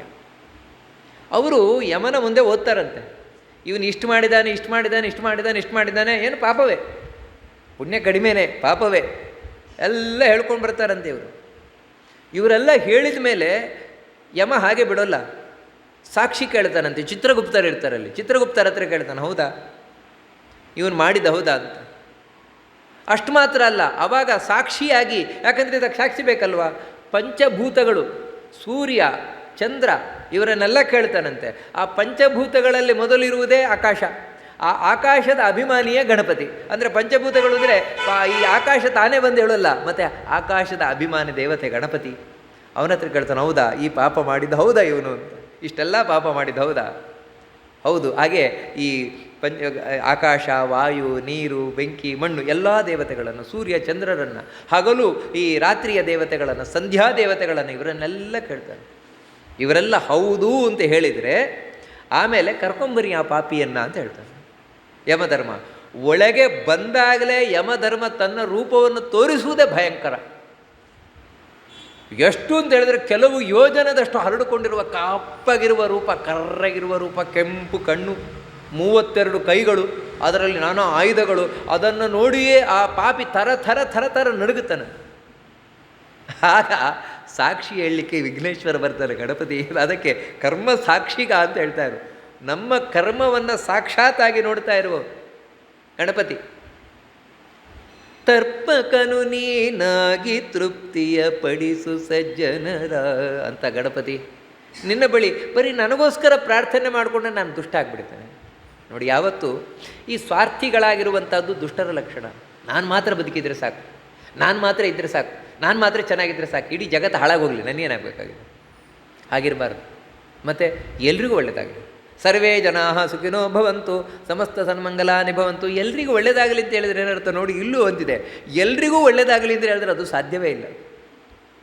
ಒಂದು ಗದ್ದೆಯಲ್ಲಿ ಕಳೆಯೂ ಬರಲಿ ಬೆಳೆಯೂ ಬರಲಿ ಅಂದರೆ ಆಗತ್ತಾ? ಕಳೆ ಹೋದ್ರೇ ಬೆಳೆ ಬರೋದಲ್ವ. ಆದರೆ ಇಲ್ಲಿ ಎಲ್ರಿಗೂ ಸರ್ವೇ ಜನಾ ಸುಖಿನೋ ಭವಂತು ಅಂತ ಹೇಳಿದ್ರೆ ಎಲ್ಲ ಸಜ್ಜನರಿಗೆ ಒಳ್ಳೆಯದಾಗಲಿ ಅಂತಾನೆ. ಅದಕ್ಕೆ ಭೀಮಸೇನ ಯಾವಾಗಲೂ ಹೇಳ್ತಾ ಇದ್ದಂತೆ, ಸರ್ವೇ ಜನಾ ಸುಖಿನೋ ಭವಂತು ಅಂತ. ಮತ್ತು ಕಷ್ಟಾತ್ ಕಷ್ಟತರಮ್ಯ ಅಂತೂ ಸರ್ವೇ ದುರ್ಯೋಧನಾದಯ ಅಂತ. ಎಲ್ರಿಗೂ ಒಳ್ಳೆಯದಾಗಲಿ ಸಜ್ಜನರಿಗೆ, ದುರ್ಯೋಧನಾದಿಗಳಿಗೆ ಮಾತ್ರ ಕಷ್ಟದ ಮೇಲೆ ಕಷ್ಟ ಬರಲಿ ಅಂತ. ಯಾಕೆಂತ ಹೇಳಿದ್ರೆ ಅವರಿಗೆ ಕಷ್ಟ ಬಂದ್ರೇ ಸಜ್ಜನರಿಗೆ ಒಳ್ಳೆಯದಾಗೋದು.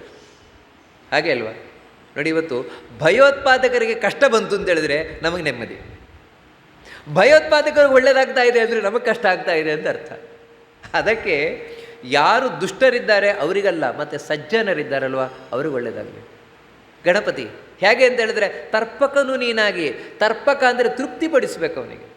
ಅವರಿಗೇನು ಬೇಕಾದನ್ನು ಕೊಡು, ಸಜ್ಜನರಿಗೆ ಬೇಕಾದದ್ದನ್ನು ಕೊಟ್ಟು ಅವರನ್ನು ರಕ್ಷಣೆ ಮಾಡು. ಅದಕ್ಕೆ ನನ್ನ ಪ್ರಾರ್ಥನೆಯೂ ಬೇಕಾಗಿದೆ. ಈ ಜಗತ್ತು ಒಳ್ಳೆಯದಾಗಬೇಕು ಅಂತ ಹೇಳಿದ್ರೆ ಯಾರಿಂದಲೂ ಆಗೋಲ್ಲ, ನಾವೆಲ್ಲರೂ ಒಟ್ಟಿಗೆ ಸೇರಿದಾಗ, ನಾವೆಲ್ಲರೂ ಪ್ರಾರ್ಥನೆ ಮಾಡಿಕೊಳ್ಬೇಕು. ನೋಡಿ, ಎಲ್ಲರ ಪ್ರಾರ್ಥನೆ ಒಗ್ಗೂಡಿದಾಗ ನಿಜವಾಗ್ಲೂ ಜಗತ್ತಿಗೆ ಒಳ್ಳೆಯದಾಗುತ್ತೆ. ಇಲ್ವ ಯಾರೋ ಒಬ್ಬರು ಪ್ರಾರ್ಥನೆ ಮಾಡ್ತಾಯಿದ್ರೆ ಅವ್ರಿಗೆ ಮಾತ್ರ ಒಳ್ಳೆಯದಾಗ್ತಾ ಇರುತ್ತೆ, ಎಲ್ರಿಗೂ ಆಗೋಲ್ಲ.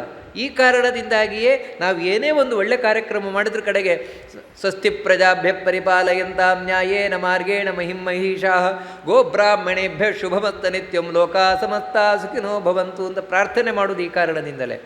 ನಮ್ಮೆಲ್ಲರ ಪ್ರಾರ್ಥನೆಯು ಒಗ್ಗೂಡಿ ಜಗತ್ತಿಗೆ ಬೆಳೆದಾಗಲಿ.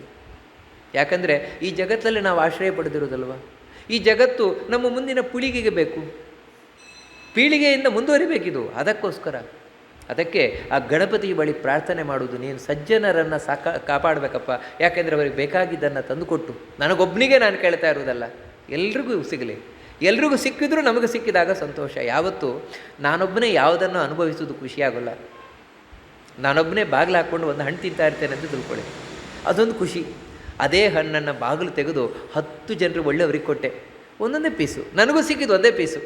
ಆದರೆ 10 ಜನ ತಿಂದು ಖುಷಿ ಪಡ್ತಾರಲ್ವ, ಎಷ್ಟು ಚೆನ್ನಾಗಿದೆ, ಎಷ್ಟು ಚೆನ್ನಾಗಿದೆ, ಆಯಿತು ನಿಮಗೆ ದೇವರು ಒಳ್ಳೇದು ಮಾಡಲಪ್ಪ ಅಂತ ಈ ರೀತಿ ಹೇಳ್ತಾರಲ್ವ. ಆವಾಗ ನಾನು ತಿನ್ನುವ ಒಂದು ಪೀಸು ಕೂಡ ಒಂದು ಮಾವಿನ ಹಣ್ಣಲ್ಲ, 10 ಮಾವಿನ ಹಣ್ಣು ತಿಂದಾಗಲೇ ಎಷ್ಟು ಖುಷಿ ಆಗುತ್ತೆ, ಅದಕ್ಕಿಂತ ಹೆಚ್ಚಾಗುತ್ತೆ ಖುಷಿ.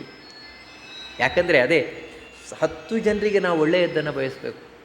ಅದನ್ನೇ ಬಹಳ ಸುಂದರವಾಗಿ ತಿಳಿಸ್ಕೊಂಡು ಹೋಗ್ತಾರೆ. ಗಣಪತಿಯ ಬಳಿ ಪ್ರಾರ್ಥನೆಯನ್ನು ನಾವು ಮಾಡಬೇಕಾದ್ರೆ ಖೇಶ ಪರಮ ಸುಭಕ್ತಿಪೂರ್ವಕ ವ್ಯಾಸಕೃತ ಗ್ರಂಥಗಳ ನರಿತು ಪ್ರಯಾಸವಿಲ್ಲದೆ ಬರೆತು ವಿಸ್ತರಿಸಿದೆಯೋ ಲೋಕದೊಳು. ಪಾಶಪಾಣಿಯೇ ಪ್ರಾರ್ಥಿಸುವೆನುಪದೇಶಿಸನಗದಗರ್ಥಗಳ ಕರುಣಾ ಸಮುದ್ರ ಕೃಪಾ ಕಟಾಕ್ಷದಿ ನೋಡು ಪ್ರತಿದಿನದಿ.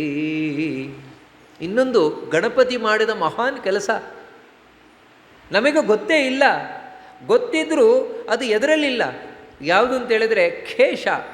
ಖೇಶ ಅಂದರೆ ನಾವು ಮೊದಲು ನೋಡಿದಾಗ ಖ ಅಂತೇಳಿದರೆ ಆಕಾಶ. ಆಕಾಶದ ಒಡೆಯನಾಗಿರುವವನೇ ಆಕಾಶಪತಿ ಅಂತ ಹೇಳಿದಲ್ವ. ನಿನ್ನ ಬಳಿ ನೀನು ಎಂಥ ಕೆಲಸ, ಪರಮ ಸುಭಕ್ತಿಪೂರ್ವಕ ವ್ಯಾಸಕೃತ ಗ್ರಂಥಗಳಿರಿದು ಅರಿತು ಬರೆದು ವಿಸ್ತರಿಸದೆಯೋ ಲೋಕದೊಳು. ಅದೇ ಮಹಾಭಾರತ. ಮಹಾಭಾರತದ ಲೇಖಕನಾದವನು ಗಣಪತಿ.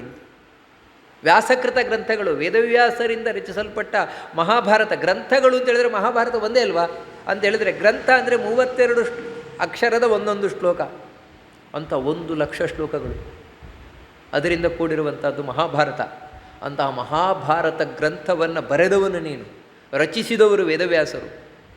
ಅವರು ಹೇಗಂದರೆ ಅದು ಮಹಾಭಾರತದಲ್ಲಿ ಬರ್ತದೆ, ಕಷ್ಟಕರವಾದ ಶ್ಲೋಕಗಳನ್ನು ಹೇಳಿದ್ರಂತೆ. ಯಾಕಂದರೆ ಸುಲಭವಾದ ಹೇಳಿದರೆ ಬರೆದು ಬಿಡ್ತಾ ಇದ್ದಂತೆ.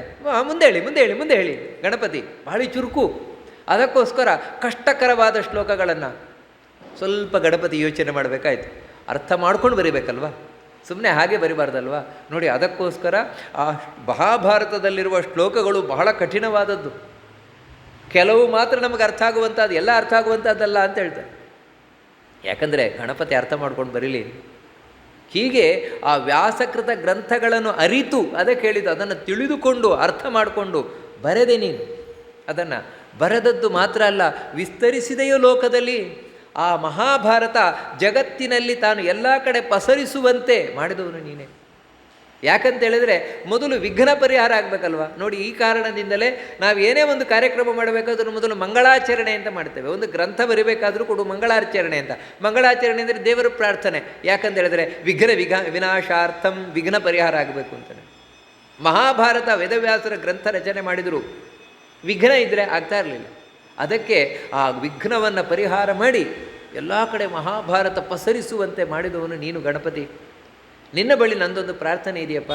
ಏನು ಅಂತ ಹೇಳಿದರೆ, ನೀನು ಯಾವ ಗ್ರಂಥವನ್ನು ಬರೆದಿದೆಯಾ, ಅರ್ಥ ಮಾಡ್ಕೊಂಡಿದೆಯಾ, ಎಲ್ಲ ಕಡೆ ಪಸರಿಸುವಂತೆ ಮಾಡಿದೆಯಾ, ನನಗೂ ಉಪದೇಶಿಸು ಅದರ ಅದರ ಅರ್ಥವನ್ನು ನನಗೆ ಸ್ವಲ್ಪ ನೀನೇ ಉಪದೇಶಿಸಬೇಕು. ಹೇಗೆ ಅಂದರೆ ಹೊರಗೆ ಗುರುಗಳ ಒಳಗೆ ಕೂತು ಉಪದೇಶಿಸಿದ್ರೆ ಸರಿಯೇ, ಅಥವಾ ನನ್ನ ಒಳಗೆ ಕೂತು ಉಪದೇಶಿಸಿದ್ರೆ ಸರಿಯೇ. ಉಪದೇಶಿಸನಗಳ ಅದರ ಅರ್ಥಗಳ ಯಾಕೆ ಅಂತ ಹೇಳಿದ್ರೆ ಅರ್ಥ ಆಗೋಲ್ಲ. ಅದು ಆ ಗ್ರಂಥಗಳ ಅರ್ಥ ಆಗೋಲ್ಲ ಅಲ್ಲರೆ. ಅರ್ಥ ಏನಾಗಬೇಕಾಗಿದೆ ನಮಗೆ? ಮಹಾಭಾರತ ತಿಳ್ಕೊಂಡು ಏನಾಗಬೇಕಾಗಿದೆ ಅಂತ ಸಾಮಾನ್ಯ ಪ್ರಶ್ನೆ ಬರಬಹುದು. ಮಹಾಭಾರತ ತಿಳಿಯದೇ ಇದ್ದರೆ ಜೀವನದಲ್ಲಿ ಆಗುವ ನಷ್ಟಕ್ಕೆ ಪಾರವೇ ಇಲ್ಲ.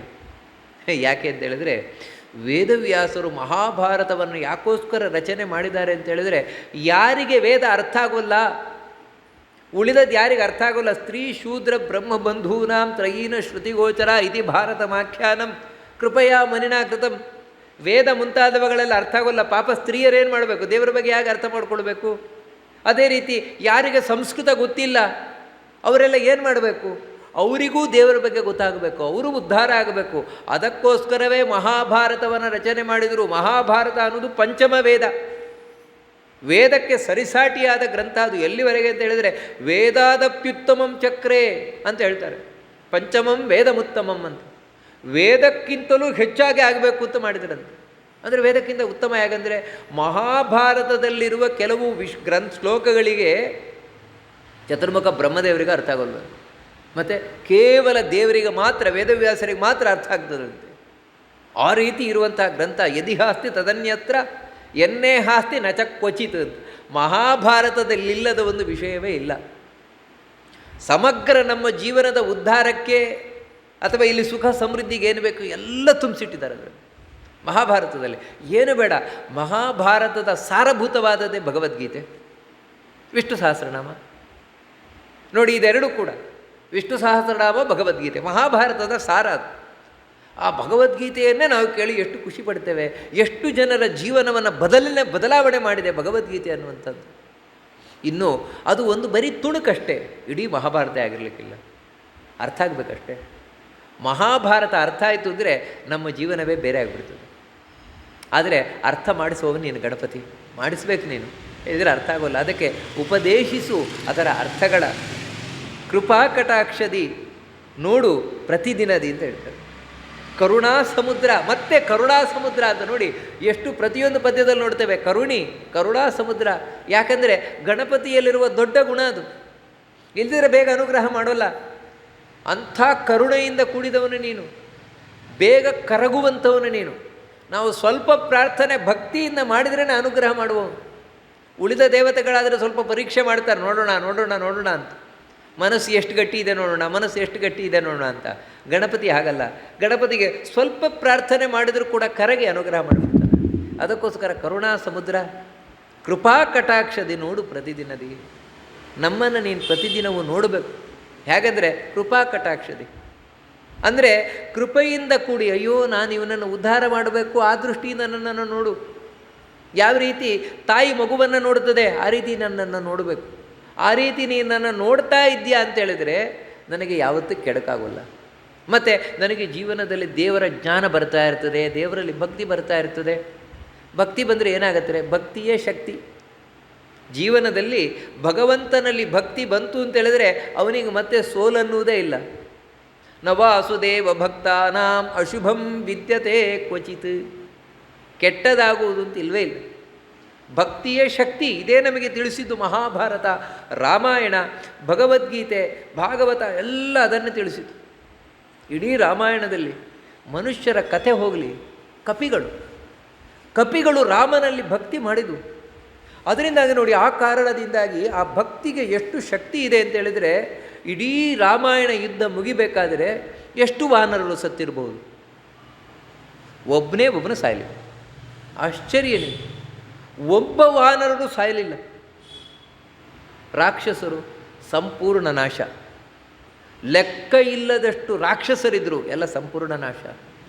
ಕಪಿಗಳು ಯಾರೂ ಸಾಯಲಿಲ್ಲ. ಸತ್ತವರು ಮತ್ತೆ ಬದುಕಿದ್ದಾರೆ. ಸಂಜೀವಿನಿ ಪರ್ವತವನ್ನು ತಂದಾಗ ಆ ಸಂಜೀವಿನಿ ಮತ್ತೆ ಬದುಕಿದ್ದಾರೆ ಎಲ್ಲರೂ ಕೂಡ. ಯಾಕಂದರೆ ರಾಮನ ಭಕ್ತಿಗೆ ಅಳಿವಿಲ್ಲ, ಕೃಷ್ಣನ ಭಕ್ತಿಗೆ ಅಳಿವಿಲ್ಲ. ಅದಕ್ಕೆ ಪಾಂಡವರನ್ನು ಯಾರೂ ಸೋಲಿಸಲಿಕ್ಕಾಗಲಿಲ್ಲ. ಕೌಂತೆಯ ಪ್ರತಿಜಾನೀಹಿ ನಮೇ ಭಕ್ತ ಪ್ರಣಶ್ಯತಿ, ಇದೇ ಭಗವದ್ಗೀತೆಯಲ್ಲಿ ಹೇಳಿದ್ದು. ಅರ್ಜುನ ಆಣೆ ಮಾಡು, ನನ್ನ ಭಕ್ತನಿಗೆ ಸೋಲಿಲ್ಲ, ನನ್ನ ಭಕ್ತನಿಗೆ ಯಾವತ್ತೂ ಕೂಡ ಕೆಡುಕಿಲ್ಲ, ನೀನು ಆಣೆ ಮಾಡು ಅಂತೇಳಿದರೆ ನಾನೇ ಸಾಕ್ಷಿ ಅಂತ ಅರ್ಜುನ ಅನುಭವಿಸಿದ್ದಾನೆ ಅದನ್ನು. ನೋಡಿ, ಇದಕ್ಕೋಸ್ಕರ ದೇವರಲ್ಲಿ ಭಕ್ತಿ ಬರಬೇಕು. ಆ ಭಕ್ತಿಯ ಜೀವನದಲ್ಲಿ ಶಕ್ತಿ. ಒಂದು 5 ವರ್ಷದ ಹುಡುಗ ಪ್ರಹ್ಲಾದನಿಗೆ ಏನೂ ಮಾಡಲಿಕ್ಕಾಗಲಿಲ್ಲ. ಹಿರಣ್ಯಕಶಿಪು ಏನಿರಲಿಲ್ಲ ಹಿರಣ್ಯಕಶಿಪುವಿನ ಬಳಿ. ದುಡ್ಡಿರಲಿಲ್ವ? ತಪೋಬಲ, ಜನಬಲ, ಧನಬಲ, ದೈಹಿಕವಾದ ಬಲ, ಎಲ್ಲ ಬಲವೂ ಇತ್ತು. ಆದರೆ ಪ್ರಹ್ಲಾದನ ಬಳಿ ಭಕ್ತಿಯ ಬಲ ಮಾತ್ರ. ಆದರೆ ಆ 5 ವರ್ಷದ ಹುಡುಗನ ಒಂದು ರೋಮ ಅಲುಗಾಡಿಸ್ಲಿಕ್ಕಾಗಲಿಲ್ಲ. ಏನಿತ್ತಂಥದ್ದು? ಭಕ್ತ್ಯಾ ತುತೋಷ ಭಗವನ್ ನನು ಯೂಥಪಾಯ. ಪ್ರಹ್ಲಾದ ಅಂತ ಹೇಳ್ತಾನೆ, ಇವತ್ತು ನನಗೆ ಗೊತ್ತಾಯಿತು ಭಕ್ತಿಯ ಶಕ್ತಿ ಏನು ಅಂತ. ಯಾಕಂದರೆ ಏನೂ ಮಾಡಲಿಕ್ಕಾಗೋಲ್ಲ ಭಕ್ತಿ ಇದ್ದಾಗ. ಅದಕ್ಕೆ ಆ ಭಕ್ತಿ ಮುಖ್ಯವಾಗಿ ಬರಬೇಕು. ಅದನ್ನು ಕೊಡುವವನೇ ಇವರೇ ದೇವತೆಗಳು. ವಿಶೇಷವಾಗಿ ಗಣಪತಿಯನ್ನು ಪ್ರಾರ್ಥನೆ ಮಾಡಿಕೊಳ್ಳೋದು, ಅದನ್ನು ಕೊಡೆಯ ಕೊಟ್ಟು ನನ್ನನ್ನು ಉದ್ಧಾರ ಮಾಡೋದು. ಶ್ರೀಶನತಿ ನಿರ್ಮಲ ಸುನಾಭಿ ದೇಶವಸ್ಥಿತ ರಕ್ತಗಂಧಾತಿಶು ಶೋಭಿತ ಗಾತ್ರ ಲೋಕಪವಿತ್ರ ಸುರಮಿತ್ರ ಮೂಷಕಾಸುರ ವಾಹನ ಪ್ರಾಣವೇಶಯುತ ಪ್ರಖ್ಯಾತ ಪ್ರಭು ಪೂರೈಸು ಭಕ್ತರು ಬೇಡಿದಿಷ್ಟಾರ್ಥಗಳ ಪ್ರತಿದಿನದಿ. ಶ್ರೀಶನತಿ ನಿರ್ಮಲ ಸುನಾಭಿ ದೇಶವಸ್ಥಿತ.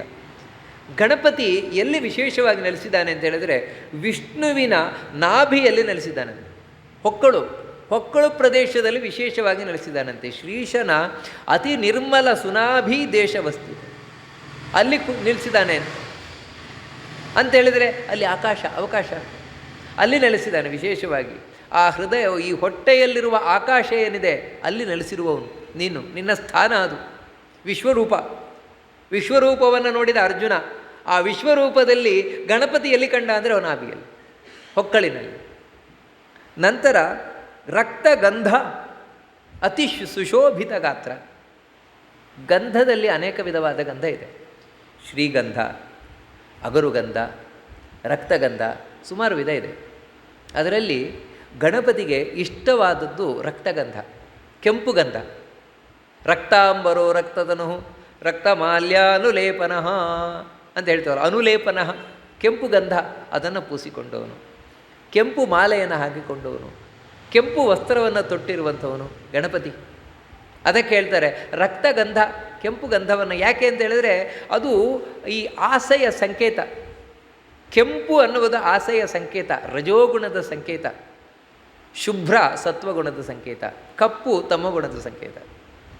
ಯಾಕೆ ಕೆಂಪು ಗಂಧವನ್ನು ಪೂಸಿಕೊಂಡಿದ್ದಾನೆ ಅಂತ ಹೇಳಿದರೆ ಎರಡು ಅರ್ಥದಲ್ಲಿ. ಒಂದು, ನಿಮ್ಮ ಆಸೆಯನ್ನು ಪೂರಣೆ ಮಾಡ್ತೇನೆ ನಾನು. ನಿಮಗೆ ಈ ಲೋಕದ್ದೇನಾದರೂ ಆಸೆ ಇತ್ತು ಅಂತೇಳಿದರೆ ನನಗೆ ಅದು ಸಿಗಬೇಕು, ಇದು ಸಿಗಬೇಕು, ಅದನ್ನು ನಾನು ಪೂರಣೆ ಮಾಡ್ತೇನೆ. ಅಷ್ಟು ಮಾತ್ರ ಅಲ್ಲ, ನಿಮಗೆ ಭಗವದ್ ಲೋಕದ ಆಸೆ ಇದೆಯಾ, ನಿಮ್ಮ ಆಸೆ ತೆಗಿತೇನೆ. ನಿಮ್ಮ ಒಳಗಿರುವ ಕೆಂಪೆಲ್ಲ ನಾನು ತೊಗೊಂಡ್ಬಿಡ್ತೇನೆ. ಯಾಕಂದರೆ ಅದೇ ಆಸೆ. ನಮ್ಮೊಳಗೆ ಕೂತಿರುವ ಕೆಟ್ಟ ಆಸೆಗಳೇನಿದೆ ಅದನ್ನೆಲ್ಲ ನಾನು ಹೀರಿ ನಾನು ಕೆಂಪಾಗ್ತೇನೆ. ಅಂದರೆ ಹೊರಗಿನಿಂದ ಅಷ್ಟೇ, ಗಣಪತಿ ಒಳಗೆ ಯಾವ ಕೆಂಪು ಹೋಗೋಲ್ಲ. ಹಾಗೆ ನಮ್ಮ ಒಳಗಿರುವ ಆಸೆಗಳನ್ನು ತೆಗೆಯುವವ, ನಮಗೆ ಬೇಕಾದ ಆಸೆಯನ್ನು ಕೊಡುವವ, ಎರಡೂ ಕೂಡ ಗಣಪತಿ ಮಾಡ್ತಾನೆ. ನೋಡಿ, ಇಷ್ಟೇ ನಾವು ನಿನ್ನೆ ಕೇಳಿದ್ವು. ಬೇರೆ ಇವಾಗ ಗಣಪತಿ ಅಂತ ಹೇಳಿದ ಕೂಡಲೇ ವಿಷ್ಣುವಿನ ಭಕ್ತ ಅಲ್ಲ ಅಂತ ಹೇಳಿದರೆ ಯಾರೋ ಬಂದು ಕೂರ್ತಾರೆ, ಅವರು ನಮಗೆ ಅನುಗ್ರಹ ಮಾಡ್ತಾರೆ, ಇಲ್ಲಿ ಬೇಕಾಗಿದ್ದು ಕೊಡಬಹುದು. ಅದು ಕೆಲವು ದಿನ ಬರ್ತದಷ್ಟೇ, ಕಡೆ ತನಕ ಬರುವುದಲ್ಲ. ಆದರೆ ನಿಜವಾಗಿಯೂ ಗಣಪತಿ ದೇವತೆ, ವಿಷ್ಣುವಿನ ಭಕ್ತನಾದ ಶಿವನ ಪುತ್ರನಾದ ಗಣಪತಿ ನಮಗೆ ಅನುಗ್ರಹ ಮಾಡ್ತಾನೆ ಅಂತ ಹೇಳಿದ್ರೆ ಅದು ಕಡೆ ತನಕ ಬರ್ತದೆ, ಮಧ್ಯದಲ್ಲಿ ನಿಲ್ಲಲ್ಲ. ನಾವು ನೋಡ್ತೇವಲ್ವ, ನೋಡಿ ಇವಾಗ ಧರ್ಮರಾಜ, ಆದಿಯಲಿ ಧರ್ಮರಾಜ ಪೂಜಿಸಿ ನಿನ್ನಯ ಪದ ಸಾಧಿಸಿದ ರಾಜ್ಯ ಗಣನಾಥ ಮೊದಲೊಂದಿಪೆ ನಿಮಗೆ ಗಣನಾಥ. ಗಣಪತಿ ಅನ್ನ ಮೊದಲು ಧರ್ಮರಾಜ ಆರಾಧನೆ ಮಾಡಿ ನಂತರ ಯುದ್ಧಕ್ಕೆ ಹೊರಟ. ಸೋಲೇ ಇಲ್ಲ, ಕಡೇ ತನಕವೂ ಕೂಡ ಸೋಲಿಲ್ಲ. ಗೆದ್ಕೊಂಡೇ ಬಂದ. ಯಾಕಂದರೆ ಎಲ್ಲ ಕಡೆ ವಿಘ್ನವನ್ನು ಪರಿಹಾರ ಮಾಡ್ತಾ ಬಂದ. ಇದು ಗಣಪತಿಯ ಅನುಗ್ರಹ, ನಿಜವಾದ ಗಣಪತಿಯ ಅನುಗ್ರಹ.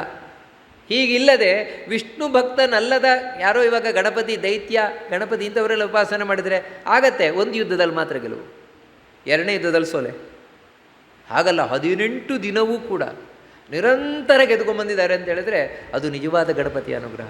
ಕಡೆಯವರೆಗೂ ಕೂಡ ಪಾಂಡವರ ರಾಜ್ಯಭಾರ ಮುಗಿಸುವವರೆಗೂ ಗೆದ್ದದ್ದೇ, ಸೋಲೇ ಇಲ್ಲ. ಆದರೆ ಗಣಪತಿ ವಿಘ್ನ ಪರಿಹಾರ ಮಾಡಿದ್ರಿಂದಾಗಿ ನೋಡಿ, ಅದಕ್ಕೋಸ್ಕರ ಗಣಪತಿಯ ಅನುಗ್ರಹ ನಮಗೆ ಮುಖ್ಯವಾಗಿ ಬೇಕಾದದ್ದು. ಅದರಿಂದಾಗಿ ಇಲ್ಲಿ ಏನು ಕೊಡಬೇಕು ಅದನ್ನು ಗಣಪತಿ ಕೊಡ್ತಾನೆ. ನಮಗೆ ಏನು ಬೇಡ ಅದನ್ನು ತೆಗಿತಾನೆ ಗಣಪತಿ. ನೋಡಿ, ಅದಕ್ಕೋಸ್ಕರ ಅವನ ರಕ್ತ ಗಂಧವನ್ನು ಧರಿಸಿದ್ದಾನೆ. ರಕ್ತ ಗಂಧ ಅತಿ ಸುಶೋಭಿತ ಗಾತ್ರ, ಲೋಕ ಪವಿತ್ರ ಸುರಮಿತ್ರ. ಹಾಗಂತ ಕೆಂಪು ಅಂತ ಹೇಳಿದ ಕೂಡಲೇ ಇನ್ನೇನು ತಿಳ್ಕೊಳ್ಬೇಡಿ. ಯಾಕಂದರೆ ಸಾಮಾನ್ಯ ಕೆಂಪು ಕಪ್ಪು ಅಷ್ಟು ಒಳ್ಳೆಯದಲ್ಲ ಅಂತ ಲೋಕದಲ್ಲಿ. ಅದಕ್ಕೆ ಪೂಜೆ ಮಾಡಬೇಕಾದ್ರೆ ಕೆಂಪು ವಸ್ತ್ರ ಉಟ್ಕೊಂಡು ಪೂಜೆ ಮಾಡಬಾರ್ದು, ಕಪ್ಪು ವಸ್ತ್ರ ಉಟ್ಕೊಂಡು ಪೂಜೆ ಮಾಡಬಾರ್ದು ಅಂತ ಹೇಳ್ತಾರೆ. ಅದು ಅಪರಾಧ. ಕೆಂಪು ವಸ್ತ್ರ ಕಪ್ಪು ವಸ್ತ್ರ ಉಟ್ಕೊಂಡು ಪೂಜೆ ಮಾಡೋದು. ಮತ್ತೇನೆಂದರೆ ಆದಷ್ಟು ಶುಭ್ರ ವಸ್ತ್ರ ಉಟ್ಕೊಂಡೇ ಪೂಜೆ ಮಾಡಬೇಕು ಪೂಜೆಯನ್ನು ಮಾಡಬೇಕಾದ್ರೆ. ಯಾಕಂದರೆ ಕೆಂಪು ಈ ಕಪ್ಪು ಅಷ್ಟು ಶುಭ್ರ ಅಲ್ಲ. ಇವಾಗ ದೇವರಿಗೆ ಹೂವು ಹಾಕಬೇಕಾದ್ರೂ ಕೂಡ ಹೇಳ್ತಾರೆ ಕೆಂಪು ಹೂವು ಹಾಕಬಾರ್ದು, ತುಂಬ ಕೆಂಪು ಹೂವು ಹಾಕಬಾರ್ದು, ಕಪ್ಪುದ ಅದೆಲ್ಲ ಇಲ್ಲವೇ ಇಲ್ಲ. ಹಾಗಿರಬೇಕಾದ್ರೆ ಗಣಪತಿ ಕೆಂಪು ಗಂಧ ಹಚ್ಕೊಂಡಿದ್ದಾನೆ ಅಂತ ಹೇಳಿದ್ರೆ ಸರಿಯಾ? ಗಣಪತಿ ಆಗಿದ್ರೆ ಅಷ್ಟು ಶುದ್ಧ ಅಲ್ಲ ಅಂತ ಹೇಳಿದ್ರೆ ಲೋಕ ಪವಿತ್ರ ಅಂತ ಹೇಳ್ತಾರೆ. ಗಣಪತಿ ಪರಮ ಪವಿತ್ರ, ಅವರ ಅಪ್ಪ ಇದ್ದಾಗೇನೆ, ಶಿವ ಇದ್ದಾಗ. ನೋಡಿ, ನಿಜವಾಗಲೂ ಶಿವನನ್ನು ಅಮಂಗಳ ಅಂತಲೇ ಹೇಳಬೇಕು. ಇರುವುದು ಸ್ಮಶಾನದಲ್ಲಿ, ಬಳ್ಕೊಂಡಿರುವುದು ಬೂದಿ, ರುಂಡ ಮಾಲೆ, ಕೈಯಲ್ಲಿ ಭಿಕ್ಷಾ ಪಾತ್ರೆ, ಈ ರೀತಿ ಎಲ್ಲವೂ ಅಮಂಗಳವೇ. ಆದರೂ ನಾವು ಅವನು ಕರೆಯುವುದು ಮಂಗಳ ಮಂಗಳ ಅಂತ. ಅದೇ ಶಿವ ಶಿವ ಶಿವ ಅಂತ. ಶಿವ ಅಂದರೆ ಮಂಗಳ ಅಂತ. ಯಾಕೆ ಅವನನ್ನು ಮಂಗಳ ಅಂತ ಕರಿತೇವೆ ಅಂತ ಹೇಳಿದ್ರೆ, ಯಚ್ಚೌಚ ನಿಸೃತ ಸರಿತ್ ಪ್ರವರೋಧಕೇನ ತೀರ್ಥೇನ ಮೂರ್ಧ್ಯದಿ ಧೃತೇನ ಶಿವ ಶಿವೋಭೂತ್. ಆ ವಿಷ್ಣುವಿನ ಪಾದದಿಂದ ಹರಿದು ಬಂದ ಗಂಗೆಯನ್ನು ತಲೆಯಲ್ಲಿ ಧಾರಣೆ ಮಾಡಿದ್ರಿಂದಾಗಿ ಶಿವ ಶಿವನಾಗಿದ್ದಾನೆ, ಪರಮ ಪವಿತ್ರನಾಗಿದ್ದಾನೆ. ಹಾಗೆಯೇ ಗಣಪತಿಯು ಕೂಡ ಹೊರಗಿನಿಂದ ಕೆಂಪನ್ನು ಪೂಸಿಕೊಂಡಿರಲಿ, ಆದರೆ ಒಳಗೆ ಮಾತ್ರ ಆ ವಿಶ್ವಂಭರನನ್ನು ಧರಿಸಿರುವವನು, ವಿಶ್ವರೂಪಿಯಾದ ಭಗವಂತನನ್ನು ಒಳಗೆ ಇಟ್ಟುಕೊಂಡಿರುವವನು, ವಿಶ್ವರೂಪಿ ಭಗವಂತನ ದೇವಾಲಯ ಅವನು. ಅದರಿಂದಾಗಿಯೇ ಪರಮ ಪವಿತ್ರ ಗಣಪತಿ. ಸುರಮಿತ್ರ, ದೇವತೆಗಳಿಗೆ ಯಾವತ್ತೂ ಮಿತ್ರನಾಗಿರುವವನು. ನಾವು ನೋಡ್ತೇವಲ್ವ ಇದನ್ನು ಆತ್ಮಲಿಂಗದ ಕಥೆಯಲ್ಲಿ. ಅದಕ್ಕೆ ದೇವತೆಗಳೇ ಪ್ರಾರ್ಥನೆ ಮಾಡಿಕೊಂಡಿದ್ದು, ರಾವಣನಿಗೆ ಆತ್ಮಲಿಂಗ ಸಿಗುತ್ತು ಅಂತ ಹೇಳಿದ್ರೆ ನಮಗೆ ಉಳಿಗಾಲ ಇಲ್ಲ. ನೋಡಿ, ಅದಕ್ಕೆ ದೇವತೆಗಳಿಗೆ ಸಹಾಯ ಮಾಡಲಿಕ್ಕೋಸ್ಕರ ತಾನು ಹೋಗಿ ಆ ರಾವಣನಿಂದ ಲಿಂಗವನ್ನು ಕಿತ್ತುಕೊಂಡು ಅಂತ ಹೇಳಿದ್ರೆ ಉಪಾಯದಿಂದ ಅವನಿಗೆ ಸಿಗದಾಗಿ ಮಾಡಿದವು. ಹೀಗೆ ಯಾವತ್ತೂ ದೇವತೆಗಳಿಗೆ ಸಹಾಯಕನಾಗಿರುವನು. ಅಂದರೆ ಇದನ್ನು ನಾವು ತಿಳ್ಕೊಳ್ಬೇಕಾದದ್ದೇನೆಂದರೆ, ಕೆಟ್ಟ ಕಾರ್ಯ ಮಾಡಬೇಕಾದರೆ ಗಣಪತಿ ಪ್ರಾರ್ಥನೆ ಮಾಡಿದರೂ ಕೂಡ ಅನುಗ್ರಹ ಆಗೋಲ್ಲ. ಅಂದರೆ ದೇವತೆಗಳಿಗೆ ವಿರುದ್ಧವಾದ ಕೆಲಸಗಳು, ಅದರಿಂದ ಗಣಪತಿ ಅನುಗ್ರಹ ಆಗೋಲ್ಲ. ಯಾಕಂದರೆ ಅವನು ಸುರಮಿತ್ರ. ಇನ್ನೊಂದು ಹೇಳ್ತಾರೆ, ಮೂಷಕಾಸುರ ವಾಹನ. ಅವನ ವಾಹನ ಯಾವುದು ಅಂತ ಹೇಳಿದ್ರೆ ಇಲಿ. ಇಲಿ ವಾಹನ. ಇಲಿ ಅಂದರೆ ಯಾವುದೋ ಒಂದು ಇಲಿ ಅಲ್ಲ ಅಂತ. ಗಣಪತಿ ವಾಹನವಾಗಿ ಇಟ್ಕೊಂಡಿರೋದು ಯಾವುದೋ ಒಂದು ಇಲಿ ಅಲ್ಲ. ಮತ್ತು ಅದೊಬ್ಬ ಅಸುರ ಅಂತೆ ನೋಡಿ. ಒಬ್ಬ ಅಸುರನನ್ನು ಸೋಲಿಸಿ ಅವನನ್ನು ತನ್ನ ವಾಹನವನ್ನಾಗಿ ಮಾಡಿಕೊಂಡಿದ್ದಾನೆ ಗಣಪತಿ. ಮೂಷಕಾಸುರ ವಾಹನ ಪ್ರಾಣಾವೇಶಯುತ. ಇನ್ನೊಂದು ಹೇಳ್ತಾರೆ, ಗಣಪತಿ ಇನ್ನೊಂದು ಲೋಕ ಪವಿತ್ರನಾಗಲಿಕ್ಕೆ, ಅಷ್ಟು ಪ್ರಸಿದ್ಧನಾಗಲಿಕ್ಕೆ ಕಾರಣ ಏನಂದರೆ ಅವನೊಳಗೆ ವಿಶೇಷವಾಗಿ ಮುಖ್ಯ ಪ್ರಾಣನ ಆವೇಶ ಇದೆ ಅಂತ. ವಾಯುದೇವರು ವಿಶೇಷವಾಗಿ ಕೂತಿದ್ದಾರೆ. ಯಾರಲ್ಲಿ ವಾಯುದೇವರು ಮುಖ್ಯ ಪ್ರಾಣದೇವರು ವಿಶೇಷವಾಗಿ ಕೂತಿರ್ತಾರೆ ಅವರು ವಿಶೇಷವಾದ ವ್ಯಕ್ತಿಗಳಾಗಿರ್ತಾರೆ. ಎಲ್ಲ ಕಡೆಯೂ ಕೂಡ ಅಷ್ಟೇ. ಯಾವ ರೀತಿ ವಿಶೇಷವಾಗಿರ್ತಾರೆ? ಎರಡರಿಂದ, ಒಂದು ಜ್ಞಾನ, ಇನ್ನೊಂದು ಬಲ. ಒಳ್ಳೆಯ ಜ್ಞಾನ, ಒಳ್ಳೆಯ ಬಲ, ಇದರಿಂದ ಕೂಡಿಕೊಂಡವರಾಗಿರ್ತಾರೆ. ಅವರಲ್ಲೊಂದು ವಿಶೇಷ ಇರ್ತದೆ. ಆ ರೀತಿ ಗಣಪತಿ ವಿಶೇಷವಾಗಿ ಪ್ರಾಣಾವೇಶಯುತ, ಪ್ರಾಣನ ಆವೇಶದಿಂದ ಕೂಡಿದವನು, ಮುಖ್ಯ ಪ್ರಾಣನ ಆವೇಶದಿಂದ ಕೂಡಿದವನು. ಅಂದರೆ ನೋಡಿ, ಗಣಪತಿಯ ವೈಶಿಷ್ಟ್ಯ ಏನಂತ ಹೇಳಿದರೆ, ಇವಾಗ ಗಣಪತಿಯ ವಿಗ್ರಹವನ್ನು ನೋಡ್ತೇವೆ. ಹೊರಗೆ ಕಾಣುವ ಒಂದು ವಿಗ್ರಹ, ಆ ವಿಗ್ರಹದ ಒಳಗೆ ಗಣಪತಿ ದೇವತೆ ತಾನು ಕುಳಿತುಕೊಂಡಿದ್ದಾನೆ. ಯಾಕಂತ ಹೇಳಿದ್ರೆ ಅದೇ ಕೆಂಪು ವಸ್ತ್ರವನ್ನು ತೊಟ್ಟವನಾಗಿ, ಅದು ಆಕರ್ಷಕವಾದ ಕೆಂಪು, ಆಕರ್ಷಕವಾದ ಕೆಂಪು ವಸ್ತ್ರವನ್ನು ತೊಟ್ಟು ನಾನಾ ವಿಧವಾದ ಬಂಗಾರದ, ಮುತ್ತಿನ, ರತ್ನದ ಆಭರಣಗಳನ್ನು, ಕಿರೀಟ ಮುಂತಾದವುಗಳನ್ನು ಧರಿಸಿದವನಾಗಿ, ಕೆಂಪು ಗಂಧವನ್ನು ಪೂಸಿಕೊಂಡು, ಕೆಂಪು ಮಾಲೆಯನ್ನು ಹಾಕಿಕೊಂಡು ಗಣಪತಿ ಇಲಿಯ ಮೇಲೆ ತಾನು ಕೂತಿದ್ದಾನೆ. ಅವನ ಒಳಗೆ, ಆ ಗಣಪತಿಯ ಒಳಗೆ ಮುಖ್ಯ ಪ್ರಾಣ ಕೂತಿದ್ದಾನೆ. ಆ ಮುಖ್ಯ ಪ್ರಾಣನ ಒಳಗೆ ವಿಶ್ವಂಭರನಾಗಿ ವಿಷ್ಣು ಕೂತಿದ್ದಾನೆ. ನೋಡಿ, ಇಷ್ಟು ನಾವು ಚಿಂತನೆಯನ್ನು ಮಾಡಬೇಕಾದದ್ದು. ಇಷ್ಟು ಮಾಡಿದರೆ ಪೂರ್ಣವಾದ ಗಣಪತಿಯ ಅನುಗ್ರಹ. ನಾವು ಎಷ್ಟು ಒಳಗೆ ಹೋಗ್ತೇವೋ ಅಷ್ಟು ಪೂರ್ಣ ಅನುಗ್ರಹ. ಅಂದರೆ ಇದು ಯಾಕಂದರೆ ನಾವು ಇವಾಗ ಗ್ರಂಥ, ಒಂದು ಯಾವುದೊಂದು ಪುಸ್ತಕ, ಅದನ್ನು ಎಷ್ಟು ಡೀಪಾಗಿ ರಿಸರ್ಚ್ ಮಾಡ್ತೇವೋ ಅಷ್ಟು ನಮಗೆ ವಿಷಯ ಗೊತ್ತಾಗುತ್ತೆ. ಹಾಗೆಯೇ ಇಲ್ಲಿ ಕೂಡ ಡೀಪಾಗಿ ಹೋಗಬೇಕು, ಒಳಗಿನವರೆಗೆ ಹೋಗಬೇಕು. ನೋಡಿ, ಅದಕ್ಕೋಸ್ಕರ ಗಣಪತಿಯ ಒಳಗೆ ಮುಖ್ಯ ಪ್ರಾಣನ ಒಳಗೆ ವಿಶ್ವರೂಪಿ ಭಗವಂತ. ಅಲ್ಲಿ ಇಲ್ಲಿ ಯಾಕ್ರಿ ಮುಖ್ಯ ಪ್ರಾಣನನ್ನು ಬೇರೆ ನೀವು ಯಾಕೆ ತೊಗೊಂಬರ್ತಾ ಇದ್ದೀರಿ? ನೀವು ಒಟ್ಟಿಗೆ ಎಲ್ಲೆಲ್ಲಿ ಏನೇನೋ ತೊಗೊಂಬರ್ತಾ ಇರ್ತೀರಲ್ಲ ನೀವು. ಅರ್ಥವೇ ಆಗೋದಿಲ್ಲ. ಸುಮ್ಮನೆ ತೊಗೊಂಬರುವುದಲ್ಲ, ಎಲ್ಲದಕ್ಕೂ ಅರ್ಥ ಇರ್ತದೆ. ನೋಡಿ, ವಾಸ್ತವಿಕವಾಗಿ ಆ ಮುಖ್ಯ ಪ್ರಾಣನ ಒಳಗೆ ದೇವರು ಯಾಕೆ ಕೂತಿದ್ದಾನೆ, ಮುಖ್ಯ ಪ್ರಾಣ ಗಣಪತಿಯ ಒಳಗೆ ಯಾಕೆ ಕೂತಿದ್ದಾನೆ, ಇದೆಲ್ಲ ನಾವು ಅರ್ಥ ಮಾಡ್ಕೊಳ್ಬೇಕಾದದ್ದು. ಹಿಂದೆ ಉಪನಿಷತ್ತನ್ನೊಂದು ಕಥೆ ಬರ್ತದೆ. ದೇವರ ಆರಾಧನೆ ಮಾಡಬೇಕು ಅಂತ ದೇವತೆಗಳೆಲ್ಲ ಲೆಕ್ಕಾಚಾರ ಮಾಡಿದ್ರಂತೆ. ನಾವೊಂದು ವಿಷ್ಣುವಿನ ಆರಾಧನೆ ಮಾಡಬೇಕು, ಉದ್ಗೀತ ಅಂತ ಒಂದು ವಿಷ್ಣುವಿನ ರೂಪ ಉಪಾಸನೆ ಮಾಡಬೇಕು ಅಂತ. ಹೇಗೆ ಮಾಡುವುದು? ನಾವಾದರೆ ಏನು ಮಾಡ್ತೇವೆ? ಉಪಾಸನೆ ಮಾಡಬೇಕು ಅಂತ ಹೇಳಿದ್ರೆ ಒಂದು ವಿಗ್ರಹವನ್ನು ಕೆತ್ತಿಸ್ತೇವೆ, ಅಥವಾ ಒಂದು ಫೋಟೋ ಇಟ್ಕೊಳ್ತೇವೆ, ಅಥವಾ ಒಂದು ಕಲಶ ಪ್ರತಿಷ್ಠೆ ಮಾಡ್ತೇವೆ, ಅಲ್ಲಿ ಆ ದೇವರನ್ನು ಆವಾಹನೆ ಮಾಡಿ ಪೂಜೆ ಮಾಡ್ತೇವೆ. ಆದರೆ ದೇವತೆಗಳು ನಮ್ಮ ಹಾಗಲ್ಲ, ತುಂಬ ಸೂಕ್ಷ್ಮ. ಅವ್ರಿಗೆ ಗೊತ್ತಾಗ್ಬಿಡುತ್ತೆ. ಅವರಿಗೆ ಯಾವಾಗ ಇಂಥದ್ದೊಂದು ನಮ್ಮ ಹಾಗೆ ಕಲ್ಲಿನ ಪ್ರತಿಮೆ ಮಾಡಿಕೊಂಡ್ರು, ಅಲ್ಲಿ ಪೂಜೆ ಮಾಡಲಿಕ್ಕೆ ಶುರು ಮಾಡಿದ ಕೂಡಲೇ ದೈತ್ಯರು ಬಂದುಬಿಟ್ರು. ಅದರೊಳಗೆ ದೈತ್ಯರು ಬಂದು ಕೂತರು. ಓ, ಇದು ಹಾಳಾಯಿತು, ಈ ಪ್ರತಿಮೆ ಹಾಳಾಯಿತು, ಇಲ್ಲಿ ದೇವ್ರ ಪೂಜೆ ಮಾಡಲಿಕ್ಕೆ ಆಗೋಲ್ಲ. ಆಮೇಲೆ ನೀರನ್ನು ಪ್ರತಿಮೆ ಮಾಡಿಕೊಂಡ್ರು, ಆಗಲ್ಲ, ಅದು ಹಾಳಾಯಿತು. ಈ ರೀತಿ ಏನೇನನ್ನು ಪ್ರತಿಮೆ ಮಾಡ್ಕೊಳ್ತಾರೆ ಎಲ್ಲ ದೈತ್ಯರು ಪ್ರವೇಶ ಮಾಡಿಬಿಡ್ತಾರೆ, ದೈತ್ಯರು ಪ್ರವೇಶ ಮಾಡ್ತಾರೆ. ಕಡೆಗೆ ಮುಖ್ಯ ಪ್ರಾಣನನ್ನು ತಾವು ಪ್ರತಿಮೆಯನ್ನಾಗಿ ಮಾಡಿಕೊಂಡ್ರಂತೆ. ಅದೇ ಮುಖ್ಯ ಪ್ರಾಣ ಅಂದರೆ ಇನ್ಯಾರಲ್ಲ, ಉಸಿರಾಟಕ್ಕೆ ಕಾರಣನಾದವನು. ಆವಾತ ದೇಹದಿರೆ ಹರಿಯುತ್ತ ನೆಲೆಸಿರುವನು, ಆವಾತ ತೊಲಗೆ ಹರಿತ ತೊಲಗುವ, ಆವಾತ ದೇಹದೊಳ ಹೊರಗೆ ನಿಯಾಮಕನು. ನಾವು ಬದುಕಿರುವ, ಯಾರಿಂದಾಗಿ ಬದುಕಿದ್ದೇವೋ ಅವನೇ ಮುಖ್ಯ ಪ್ರಾಣ, ಉಸಿರಾಟಕ್ಕೆ ಕಾರಣವಾದ ದೇವತೆ. ಅವನನ್ನು ತಾವು ಪ್ರತಿಮೆಯನ್ನಾಗಿ ಮಾಡಿಕೊಂಡಂತೆ. ಅಲ್ಲಿ ಆ ಉದ್ಗೀತನನ್ನು ಉಪಾಸನೆ ಮಾಡಲಿಕ್ಕೆ ಶುರು ಮಾಡಿದರು. ಉದ್ಗೀತನಲ್ಲಿ ಆವಾಹನೆ ಮಾಡಿ ಪೂಜೆ ಮಾಡಲಿಕ್ಕೆ ಶುರು ಮಾಡಿದರು. ಅಲ್ಲಿಗೆ ದೈತ್ಯರು ಬಂದ್ರಂತೆ. ಮೊದಲಿನ ಹಾಗೇನೆ ಬಂದು ಪ್ರವೇಶ ಮಾಡಲಿಕ್ಕೆ ಹೋದರೆ ಹೇಗಾಯಿತು ಅಂತ ಉಪನಿಷತ್ತು ಹೇಳ್ತದೆ. ದೊಡ್ಡ ಕಲ್ಲಿನ ಬಂಡೆಗೆ ಮಣ್ಣಿನ ಹೆಂಟೆಗಳು ಬಂದು ಹೊಡೆದ್ರೆ ಏನಾಗುತ್ತೆ? ಮಣ್ಣಿನ ಹೆಂಟೆನೇ ಪುಡಿ ಪುಡಿ ಆಗಿ ಹೋಗ್ತದಲ್ವ. ಹಾಗೆ ದೈತ್ಯರೇ ಸೋತು ಹೋದರೆ ಹೊರತು ಆ ಮುಖ್ಯ ಪ್ರಾಣನ ಒಳಗೆ ಪ್ರವೇಶ ಮಾಡಲಿಕ್ಕೆ ಆಗಲೇ ಇಲ್ಲ ದೈತ್ಯರಿಗೆ.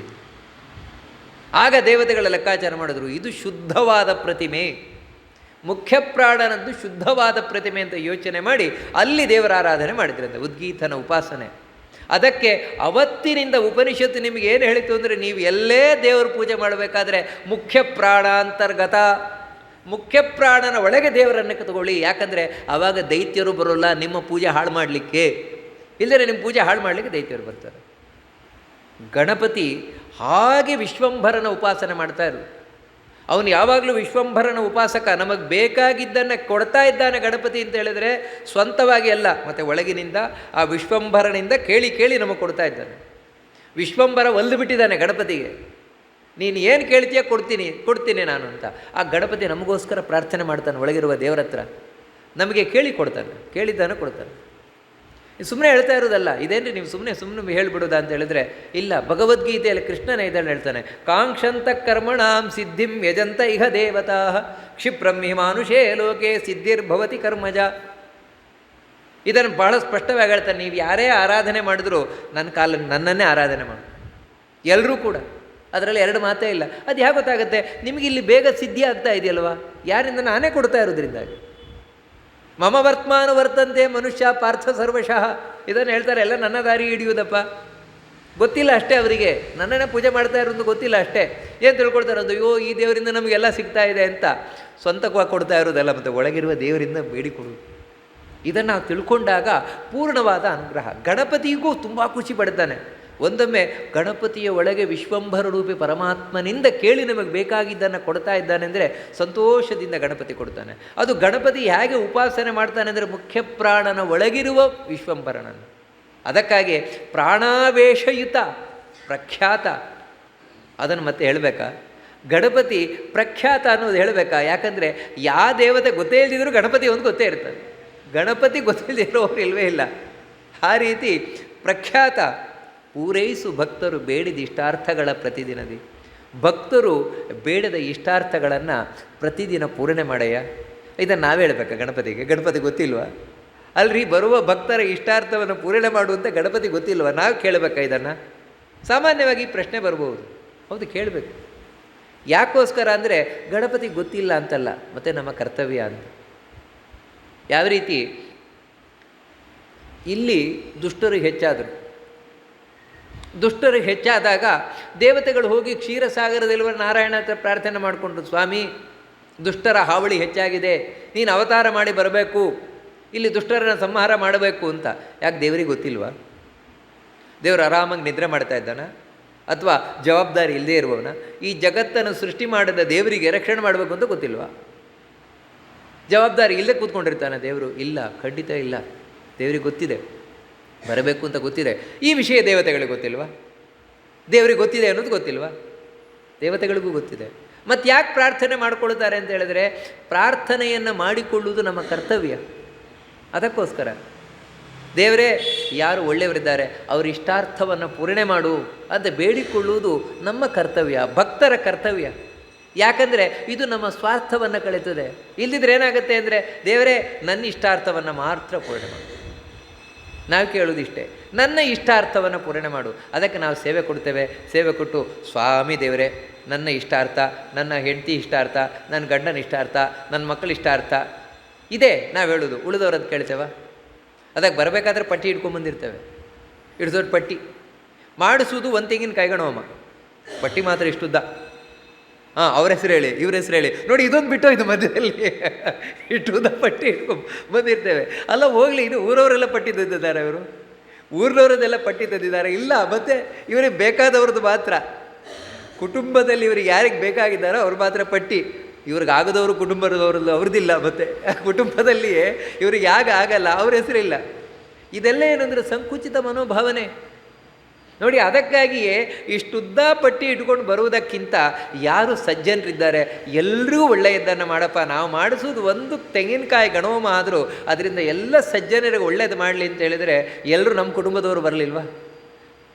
ಯಾರ್ಯಾರು ಸಜ್ಜನರಿದ್ದಾರೆ, ಯಾಕಂದರೆ ವಸುಧೈವ ಕುಟುಂಬಕಂ ಅಂತ ಹೇಳಿದಾಗೆ ಯಾರು ಒಳ್ಳೆಯವರಿದ್ದಾರೆ ಅವರೆಲ್ಲರಿಗೂ ಒಳ್ಳೆಯದಾಗಲಿ, ನಮಗೂ ಒಳ್ಳೆಯದಾಗಲಿ ಅಂತ ಬಂದೇ ಬರ್ತದೆ. ಯಾಕಂದರೆ ನಾವು ಒಳ್ಳೆಯವರು ಅಂತಲೇ ತಾನೆ, ನಾವು ಒಳ್ಳೆಯವರಾಗಲೇಬೇಕು.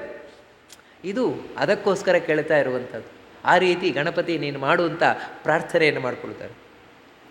ಶಂಕರಾತ್ಮಜ ದೈತ್ಯರಿಗತಿ ಭಯಂಕರ ಗತಿಗಳಿಯಲೋ ಸುಗ ಸಂಕಟ ಚತುರ್ಥಿಗ ನೆನೆಸಿ ಅಹಿತಾರ್ಥಗಳ ಕೊಟ್ಟು ಮಂಕುಗಳ ಮೋಹಿಸುವೆ ಚಕ್ರಗಧರಾಂಕಿತನೆ ದಿನದಿ ತ್ವತ್ಪದ ಪಂಕಜಗಳಿಗೆ ಭಿನ್ನಯಿಸುವೆನು ಪಾಲಿಪುದು ಎಮ್ಮ.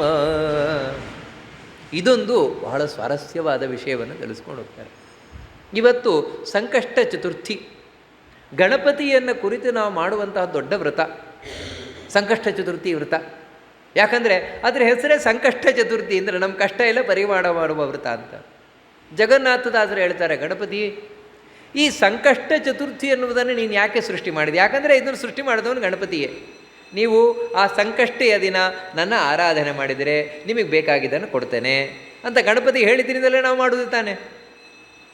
ಮಾಡಿ ನಮ್ಮ ಎಲ್ಲ ಅಭೀಷ್ಟವನ್ನು ಪೂರಣೆ ಮಾಡಿಕೊಡ್ತೇವೆ. ಆದರೆ ಈ ಜಗನ್ನಾಥದಾಸರು ಹೇಳ್ತಾರೆ, ಇದನ್ನು ನೀನು ಯಾಕೋಸ್ಕರ ಮಾಡಿದೀಯಾ?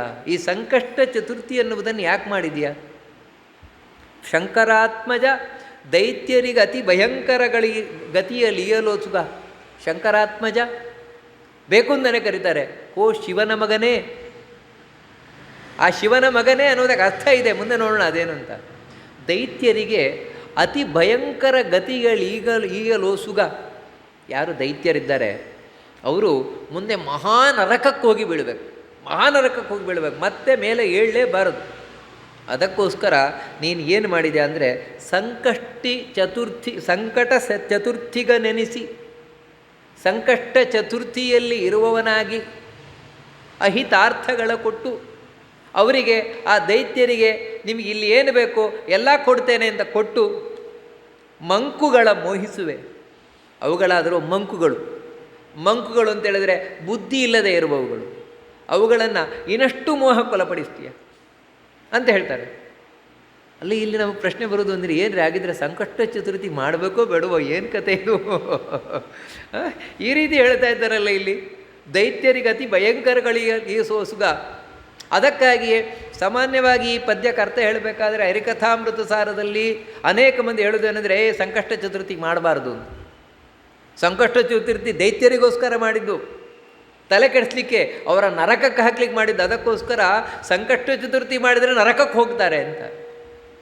ಜಗನ್ನಾಥದಾಸರು ಆ ರೀತಿ ಹೇಳ್ತಾ ಇಲ್ಲ. ಸ್ಪಷ್ಟವಾಗಿ ನೋಡಿ, ಇಲ್ಲಿ ಜಗನ್ನಾಥದಾಸರು ಈ ಸಂಕಷ್ಟ ಚತುರ್ಥಿ ಮಾಡಿದರೆ ನರಕಕ್ಕೆ ಹೋಗ್ತೀರಿ ಅಂತ ಹೇಳ್ತಾ ಇಲ್ಲ. ಆ ರೀತಿ ತಪ್ಪರ್ಥ ಮಾಡಬಾರ್ದು ಹರಿಕಥಾಮೃತ ಸಾರಕ್ಕೆ. ಮತ್ತೇನು ಹೇಳ್ತಾ ಇರುವುದಿಲ್ಲಿ ನೋಡಿ, ಇಲ್ಲಿ ಹೇಳ್ತಾ ಇರುವುದನ್ನು ನಾವು ಸ್ಪಷ್ಟ ಅರ್ಥ ಮಾಡ್ಕೊಳ್ಬೇಕಾಗುತ್ತೆ. ಮನುಷ್ಯ ಯಾವ ರೀತಿ ಅಂತ ಹೇಳಿದ್ರೆ ಆಸೆ ಬುರುಕ. ಆಸೆಯಲ್ಲಿ ಪೂರ್ಣೆ ಆಗುತ್ತೆ, ಅದನ್ನು ನೋಡ್ತಾ ಇರ್ತಾನೆ ನಾವು ಯಾವತ್ತೂ ಕೂಡ ಅಷ್ಟೇ. ಅದರಲ್ಲಿಯೂ ಕೂಡ ಯಾರು ದೈತ್ಯರಿದ್ದಾರೆ, ದೈತ್ಯರು ಅಂದರೆ ದುಷ್ಟರು. ದುಷ್ಟರಿಗೆ ಮೊದಲೇನೆಂದರೆ ಅವರು ಇಲ್ಲಿ ಬಂದದ್ದೇ ಎಂಜಾಯ್ಮೆಂಟ್ ಮಾಡಲಿಕ್ಕೆ. ಲೈಫ್ ಈಸ್ ಫಾರ್ ಎಂಜಾಯ್ಮೆಂಟ್, ಇಷ್ಟೇ ತಿಳ್ಕೊಂಡಿರುವವರು. ಅದಕ್ಕೋಸ್ಕರ ನಮಗೆ ಖುಷಿ ಪಡಲಿಕ್ಕೆ ಏನು ಬೇಕೋ ಅದು ಎಲ್ಲಿ ಸಿಗತ್ತೆ ಅಂತ ಕಾಯ್ತಾ ಇರ್ತಾರೆ. ಮತ್ತು ಇನ್ನೊಂದೇನು ದೈತ್ಯರ ಸ್ವಭಾವ ಅಂತ ಹೇಳಿದ್ರೆ ಕಷ್ಟಪಡಬಾರದು ಮತ್ತು ಸುಖ ಸಿಗಬೇಕು. ನೋಡಿ, ಇದೇ ಅವರು ಬಯಸುವುದು, ಕಷ್ಟಪಡಬಾರದು. ಅದಕ್ಕೆ ಅವರು ಆಯ್ದುಕೊಳ್ಳುವ ದಾರಿ ಏನು ಅಂತ ಹೇಳಿದ್ರೆ ಯಾರದಾದರೂ ಮಂಡೆ ಹೊಡೆಯುವುದು, ಕೊಲೆ, ಸುಲಿಗೆ, ಅಥವಾ ಏನಂದರೆ ಸುಲಭವಾಗಿ ದುಡ್ಡು ಮಾಡೋದು ಹೇಗೆ ಅಂತ. ಆ ರೀತಿ ನಿಮಗೆ ಒಂದು ಸ್ಮಗ್ಲಿಂಗ್ ಮಾಡುವಂಥದ್ದು, ಯಾಕಂದರೆ ಸುಲಭವಾಗಿ ದುಡ್ಡು ಮಾಡ್ಬೋದು, ದಂಧೆ ಇವುಗಳನ್ನೆಲ್ಲ, ಮತ್ತು ಬೆಟ್ಟಿಂಗ್, ಇಂಥದ್ದೆಲ್ಲ ಕೆಟ್ಟ ಚಾಳಿಗಳೇನಿದೆ ಇವುಗಳನ್ನೆಂದರೆ ಸುಲಭ ಮಾರ್ಗದಿಂದ ನಾವು ದುಡ್ಡು ಮಾಡಬೇಕು, ಕೋಟಿಗಟ್ಟಲೆ ದುಡ್ಡು ಮಾಡಬೇಕು. ಇದನ್ನು ಬಯಸುವುದು ದುಷ್ಟ ಜನರ ಒಂದು ಸ್ವಭಾವ. ಅಂಥವರಿಗೋಸ್ಕರನೇ ಗಣಪತಿ ಇದನ್ನಿಟ್ಟ, ಸಂಕಟ ಚತುರ್ಥಿಯನ್ನಿಟ್ಟ. ಯಾಕಂತೇಳಿದ್ರೆ ಕೂಡಲೇ ಅನುಗ್ರಹ ಮಾಡ್ತಾನೆ. ಕೂಡಲೇ ಅನುಗ್ರಹ ಮಾಡಿದರೆ ಅವರು ಏನಾಗ್ತಾರೆ ಅಂದರೆ, ಅವರಿಗೆ ಬೇಕಾಗಿರೋದು ಗಣಪತಿ ಅಲ್ಲ. ನೆನಪಿಟ್ಕೊಳ್ಳಿ, ದೈತ್ಯರಿಗೆ ಗಣಪತಿಯೂ ಬೇಡ. ಮತ್ತು ಗಣಪತಿ ಏನು ಸಿಗತ್ತೆ ಅದು ಮುಖ್ಯ ಅಷ್ಟೇ. ಗಣಪತಿಯಿಂದ ಸಿಕ್ಕಿದ ಕೂಡಲೇ ಹೊರಟೋದ್ರು. ದುಡ್ಡು ಸಿಕ್ಕಿದ ಮೇಲೆ ಮನುಷ್ಯ ಹಾಳಾಗೋದು ಸಹಜ ಅಲ್ವಾ? ನೋಡಿ, ಆ ರೀತಿ ಅವರು ಹಾಳಾಗಿ ಹೋಗ್ತಾರೆ. ಅವರು ಹಾಳು ಮಾಡಲಿಕ್ಕೋಸ್ಕರನೇ ಕೊಡ್ತಾನೆ. ಶಿವನು ಹಾಗೇನೆ, ಶಂಕರಾತ್ಮಜ ಅಂತ ಅದಕ್ಕೆ ಹೇಳಿದ್ದು. ಶಿವನು ಹಾಗೆ. ಶಿವನು ತನ್ನನ್ನು ಯಾರು ಆರಾಧನೆ ಮಾಡ್ತಾರೆ ಅವರಿಗೆಲ್ಲ ಅನುಗ್ರಹ ಮಾಡ್ತಾರೆ. ಕೆಟ್ಟವರು ಒಳ್ಳೆಯವರು ಅಂತ ನೋಡಲ್ಲ ನೋಡಿ ಶಿವನು ಕೂಡ. ಎಲ್ರಿಗೂ ಯಾಕೆ ಅನುಗ್ರಹ ಮಾಡ್ತಾನೆ? ಅವರಿಗೆ ಕೆಟ್ಟವರನ್ನು ಕಂಡ್ರೆ ಶಿವನಿಗೇನು ಖುಷಿ ಅಲ್ಲ, ಮತ್ತು ಅವರನ್ನು ಕೊಟ್ಟು ಹಾಳು ಮಾಡ್ತಾನೆ. ಕೆಲವರನ್ನು ಹೇಗೆ ಹಾಳು ಮಾಡೋದು ಅಂದರೆ ಕೊಟ್ಟು ಹಾಳು ಮಾಡೋದು ಅವರು. ಅದಕ್ಕೆ ನೋಡಿರ್ಬೋದು, ಕೆಲವು ಬುದ್ಧಿವಂತರು ಏನು ಮಾಡ್ತಾರೆ ಅಂತ ಹೇಳಿದ್ರೆ, ಅವನನ್ನು ಹಾಳು ಮಾಡಬೇಕು. ಅದಕ್ಕೆ ಏನಂದರೆ ಅವನಿಗೆ ತೊಗೊಂಡೋಗಿ ಬಾಟ್ಲಿ ಕೊಟ್ಟು ಕುಡಿಸೋದು ಅವನನ್ನು ಕುಡಿಸಿ ಹಾಳು ಮಾಡ್ತಾರೆ ಅವನು. ಅವನಿಗೆ ಅರ್ಥ ಆಗೋಲ್ಲ ಅದು. ಅವನಿಗೇನೆಂದರೆ ಬಹಳ ಖುಷಿ, ನನಗೆ ಕುಡಿಲಿಕ್ಕೆ ಕೊಡ್ತಾ ಇದ್ದಾರೆ ಅಂತ. ನಿನ್ನನ್ನು ಕುಡಿಲಿಕ್ಕೆ ಕೊಡ್ತಾ ಇರೋದಲ್ಲ, ಮತ್ತು ನಿನ್ನ ತೆಗಿಲಿಕ್ಕೆ ಕೊಡ್ತಾ ಇರೋದು. ಕೊಟ್ಟು ಹಾಳು ಮಾಡುವುದು ಒಂದು ರೀತಿ, ಹಾಗೆ ಕೊಲ್ಲುವುದು ಒಂದು ರೀತಿ. ನೋಡಿ, ಶಿವ ಮಾಡುವುದೇನೆಂದರೆ ಕೊಟ್ಟು ಹಾಳು ಮಾಡ್ತಾನೆ. ದೈತ್ಯರಿಗೆ ಕೊಡ್ತಾನೆ, ಅನುಗ್ರಹ ಮಾಡ್ತಾನೆ. ಅದರಿಂದಾಗಿ ದುರಹಂಕಾರಿಗಳಾಗ್ತಾರೆ. ದುರಹಂಕಾರಿಗಳಾಗಿ ಲೋಕದಲ್ಲಿ ಇನ್ನಷ್ಟು ಪಾಪವನ್ನು ಮಾಡ್ತಾ ತಮ್ಮ ಪಾಪದ ಕೊಡವನ್ನು ತಾವೇ ತುಂಬಿಸಿಕೊಂಡು ಕಡೆಗೆ ಒಂದು ದಿನ ಸಾಯ್ತಾರೆ. ಯಾರಿಂದಲೋ, ದೇವರಿಂದಲೋ ಸಾಯ್ತಾರೆ. ಹಾಗೆ ಗಣಪತಿಯು ಕೂಡ ಕೊಡ್ತಾನೆ. ಯಾಕಂದರೆ ಹಾಳು ಮಾಡಲಿಕ್ಕೋಸ್ಕರ. ಇವರು ಆ ಗಣಪತಿಯಿಂದ ಕೂಡಲೇ ಸಿಗತ್ತಲ್ವ, ಸಂಕಷ್ಟಿ ಮಾಡಿದರೆ ಕೂಡಲೇ ಸಿಗತ್ತೆ ಅಂತ ಹೇಳಿ ತಾವು ಹಾಳಾಗೋಗ್ತಾರೆ. ಆ ರೀತಿ ತಾನು ಮಾಡಿದ. ಆದರೆ ಆ ರೀತಿ ಇಟ್ಟುಕೊಳ್ಳದೆ ನಾವು ಮಾಡಿದ್ವು ಗಣಪತಿ ಆರಾಧನೆ ಅಂತ ಹೇಳಿದರೆ ಖಂಡಿತವಾಗಿಯೂ ಗಣಪತಿ ಅನುಗ್ರಹ ಆಗತ್ತೆ, ಇಲ್ಲ ಅಂತಲ್ಲ. ಅದಕ್ಕೆ ಮಂಕುಗಳ ಮೋಹಿಸುವೆ ಅಂತ ಹೇಳಿದ್ದು. ದೈತ್ಯರಿಗೆ ಅತಿ ಭಯಂಕರ ಗತಿಗಳಿಗೆಯಲು ಸುಗ ಸಂಕಟ ಚತುರ್ಥಿಗ ನೆನೆಸಿ ಅಹಿತಾರ್ಥಗಳನ್ನು ಕೊಟ್ಟು ಮಂಕುಗಳ ಮೋಹಿಸುವೆ. ಯಾರು ಮಂಕುಗಳಿದ್ದಾರೆ ಅವರನ್ನು ಮಾತ್ರ ಮಂಕುಗಳು ಅಂದರೆ ಬುದ್ಧಿ ಇಲ್ಲದೆ ಇರುವ ಅವರಿಗೇನೆಂದರೆ ಗಣಪತಿಯಿಂದ ಸಿಗ್ತಾ. ಎಷ್ಟೋ ಜನ ಈ ರೀತಿ ಇದ್ದಾರೆ, ನಾವು ನೋಡ್ತೇವೆ. ಗಣಪತಿ ಆರಾಧನೆ ಮಾಡ್ತಾರೆ, ಕೂಡಲೇ ಅನುಗ್ರಹ ಆಗ್ತದೆ ನೋಡಿ ಗಣಪತಿಯದ್ದು. ಮುಂದೆ ಏನಂದರೆ ಗಣಪತಿಯೇ ಸರ್ವೋತ್ತಮ, ಗಣಪತಿಗಿಂತ ಮೇಲೆ ಇನ್ನೊಬ್ಬರು ದೇವರೇ ಇಲ್ಲ, ನಂಬ್ಕೊಂಡು ಕೂತು ಬಿಡ್ತಾರೆ. ನಾವು ಗಣಪತಿಯನ್ನೇ ನಂಬಿ ಆರಾಧನೆ ಮಾಡ್ತಾ ಹೋಗಿಬಿಡ್ತಾರೆ, ಉಳಿದದ್ದನ್ನೆಲ್ಲ ಮರೆತು ಬಿಡ್ತಾರೆ. ತಪ್ಪಿದು, ಈ ರೀತಿ ಮಾಡುವುದು ತಪ್ಪು. ಇವರಾದರೂ ಮಂಕುಗಳಾದ್ದರಿಂದಾಗಿ ನಿಜವಾಗಲೂ ತಿಳ್ಕೊಂಡಿದ್ರೆ ಈ ರೀತಿ ಆಗ್ತಾ ಇರಲಿಲ್ಲ. ಅವರು ನಿಜವಾಗಿ ಗಣಪತಿ ಆರಾಧನೆ ಮಾಡಿದರೆ ಗಣಪತಿ ಅವರಿಗೆ ನಿಜವಾದ ಮಾರ್ಗ ತೋರಿಸ್ತಾ ಇದ್ದ. ನಾವು ನೋಡಿದ್ವಲ್ಲೋ, ಭಕ್ತಿ ಜ್ಞಾನವ ಕೊಟ್ಟು ಉದ್ಧರಿಸುವುದು. ವಿಷ್ಣುವಿನಲ್ಲಿ ಭಕ್ತಿ ಕೊಡ್ತಾ ಇದ್ದ. ಯಾರಿಗೆ? ಮಂಕುಗಳಲ್ಲದೆ ಇದ್ದರೆ. ಮಂಕುಗಳಾಗಿದ್ದರೆ ಕೊಡಲಿಕ್ಕೆ ಹೋಗೋಲ್ಲ. ಮತ್ತು ಗಣಪತಿ ನೀನೇ ಸರ್ವೋತ್ತಮ, ಮಾಡಿರಿ ಮಾಡ್ತಾಯಿರಿ. ಯಾಕಂದರೆ ಒಂದು ದಿನ ಗುಂಡಿಗೆ ಹೋಗಿ ಬೀಳ್ತೀರಿ ನೀವು. ಅದಕ್ಕೋಸ್ಕರ ನೋಡಿ, ನಿಜವಾಗಿಯೂ ಕೂಡ ಗಣಪತಿಯನ್ನು ತಿಳಿದು ನಾವು ಆರಾಧನೆಯನ್ನು ಮಾಡಬೇಕು, ಸರಿಯಾಗಿ ತಿಳಿದು ಆರಾಧನೆ ಮಾಡಬೇಕು. ಇಲ್ಲದಿದ್ದರೆ ದುಷ್ಟರನ್ನು, ಅದಕ್ಕೆ ದುಷ್ಟಾನಾಂ ವಿಘ್ನಕರ್ತ, ದುಷ್ಟರನ್ನು ದಾರಿ ತಪ್ಪಿಸುವವನವನೇ ಗಣಪತಿಯೇ. ಯಾರು ಒಳ್ಳೆಯವರಿದ್ದಾರೆ ಅವರಿಗೆ ದಾರಿ ತೋರಿಸುವವನವನೇ. ಅಲ್ಲಿ ಏನೇ ಆಗಲಿ ನಮ್ಮ ಹತ್ರ ಬಂದರೆ ನಂಬಿಕೊಂಡು ಬಂದವರನ್ನು ಅಡ್ಡದಾರಿಗೆ ಹಿಡ್ಕೊಂಡು ಹೋಗೋದು ಸರಿಯಾ? ಗಣಪತಿಯನ್ನು ಯಾರು ನಂಬ್ಕೊಂಡು ಬರ್ತಾರೆ, ನಂಬ್ಕೊಂಡು ಬಂದವರಿಗೆ ಈ ರೀತಿ ನಾನು ನಿಮಗೆ ಮಂಕುಗಳು ಮೋಹಿಸಿಬಿಡ್ತೇನೆ ಅಂತೇಳಿ ಕೊಟ್ಟು ಕೊಟ್ಟು ಕೊಟ್ಟು ಹಾಳು ಮಾಡೋದು ಸರಿಯಾ? ಗಣಪತಿ ಒಬ್ಬ ದೇವತೆಯಾಗಿ ಗಣಪತಿ ಈ ರೀತಿ ಮಾಡೋದು ಸರಿಯಾ? ನೋಡಿ, ಸಾಮಾನ್ಯವಾಗಿ ನಮಗೆ ಈ ರೀತಿ ಪ್ರಶ್ನೆ ಬರಬಹುದು. ದುಷ್ಟರ ಹತ್ರ ಈ ರೀತಿಯೇ ನಡ್ಕೊಳ್ಬೇಕು. ನೋಡಿ, ನಿಕೃತ್ಯ ನಿಕೃತಿಂಹನ್ಯಾತ್ ಅನ್ನುವಂಥದ್ದು ಶಾಸ್ತ್ರದ ನಿಯಮ. ಒಳ್ಳೆಯವರಿಗೆ ಒಳ್ಳೆತನ, ಕೆಟ್ಟವರಿಗೆ ಕೆಟ್ಟತನ. ಯಾವತ್ತು ಎಲ್ಲ ದೇವತೆಗಳು ಹೀಗೆ ಒಳ್ಳೆಯವರ ಹತ್ರ ಮಾತ್ರ ಒಳ್ಳೆಯವರಾಗಿ ನಡ್ಕೊಳ್ತದ್ರು, ಕೆಟ್ಟವರ ಹತ್ರ ಕೆಟ್ಟವರಾಗಿ ನೋಡ್ಕೊಳ್ಳೋದು. ಇದಕ್ಕೆ ಸಾಕ್ಷಿಯೇ ಮಹಾಭಾರತ. ಮಹಾಭಾರತದಲ್ಲಿ ಕೃಷ್ಣ ಯಾರನ್ನೂ ನ್ಯಾಯ ಮಾರ್ಗದಿಂದ ಕೊಲ್ಲಿಸ್ತಿಲ್ಲ. ಭೀಷ್ಮರನ್ನಿರ್ಬೋದು, ದ್ರೋಣರನ್ನಿರ್ಬೋದು, ಕರ್ಣನನ್ನಿರ್ಬೋದು, ಎಲ್ಲರನ್ನೂ ಕೂಡ ತಪ್ಪು ಮಾರ್ಗದಲ್ಲೇ. ನಿಮಗೆ ಮೇಲ್ನೋಟಕ್ಕೆ ನೋಡಿದರೆ ತಪ್ಪೇ. ಭೀಷ್ಮಾಚಾರ್ಯರಿಗೆ ಶಿಖಂಡಿ ಎದುರಲ್ಲಿ ನಿಲ್ಲಿಸಿ, ದ್ರೋಣಾಚಾರ್ಯರಿಗೆ ಅಶ್ವತ್ಥಾಮ ಹತಃ ಆ ರೀತಿ ಹೇಳಿ.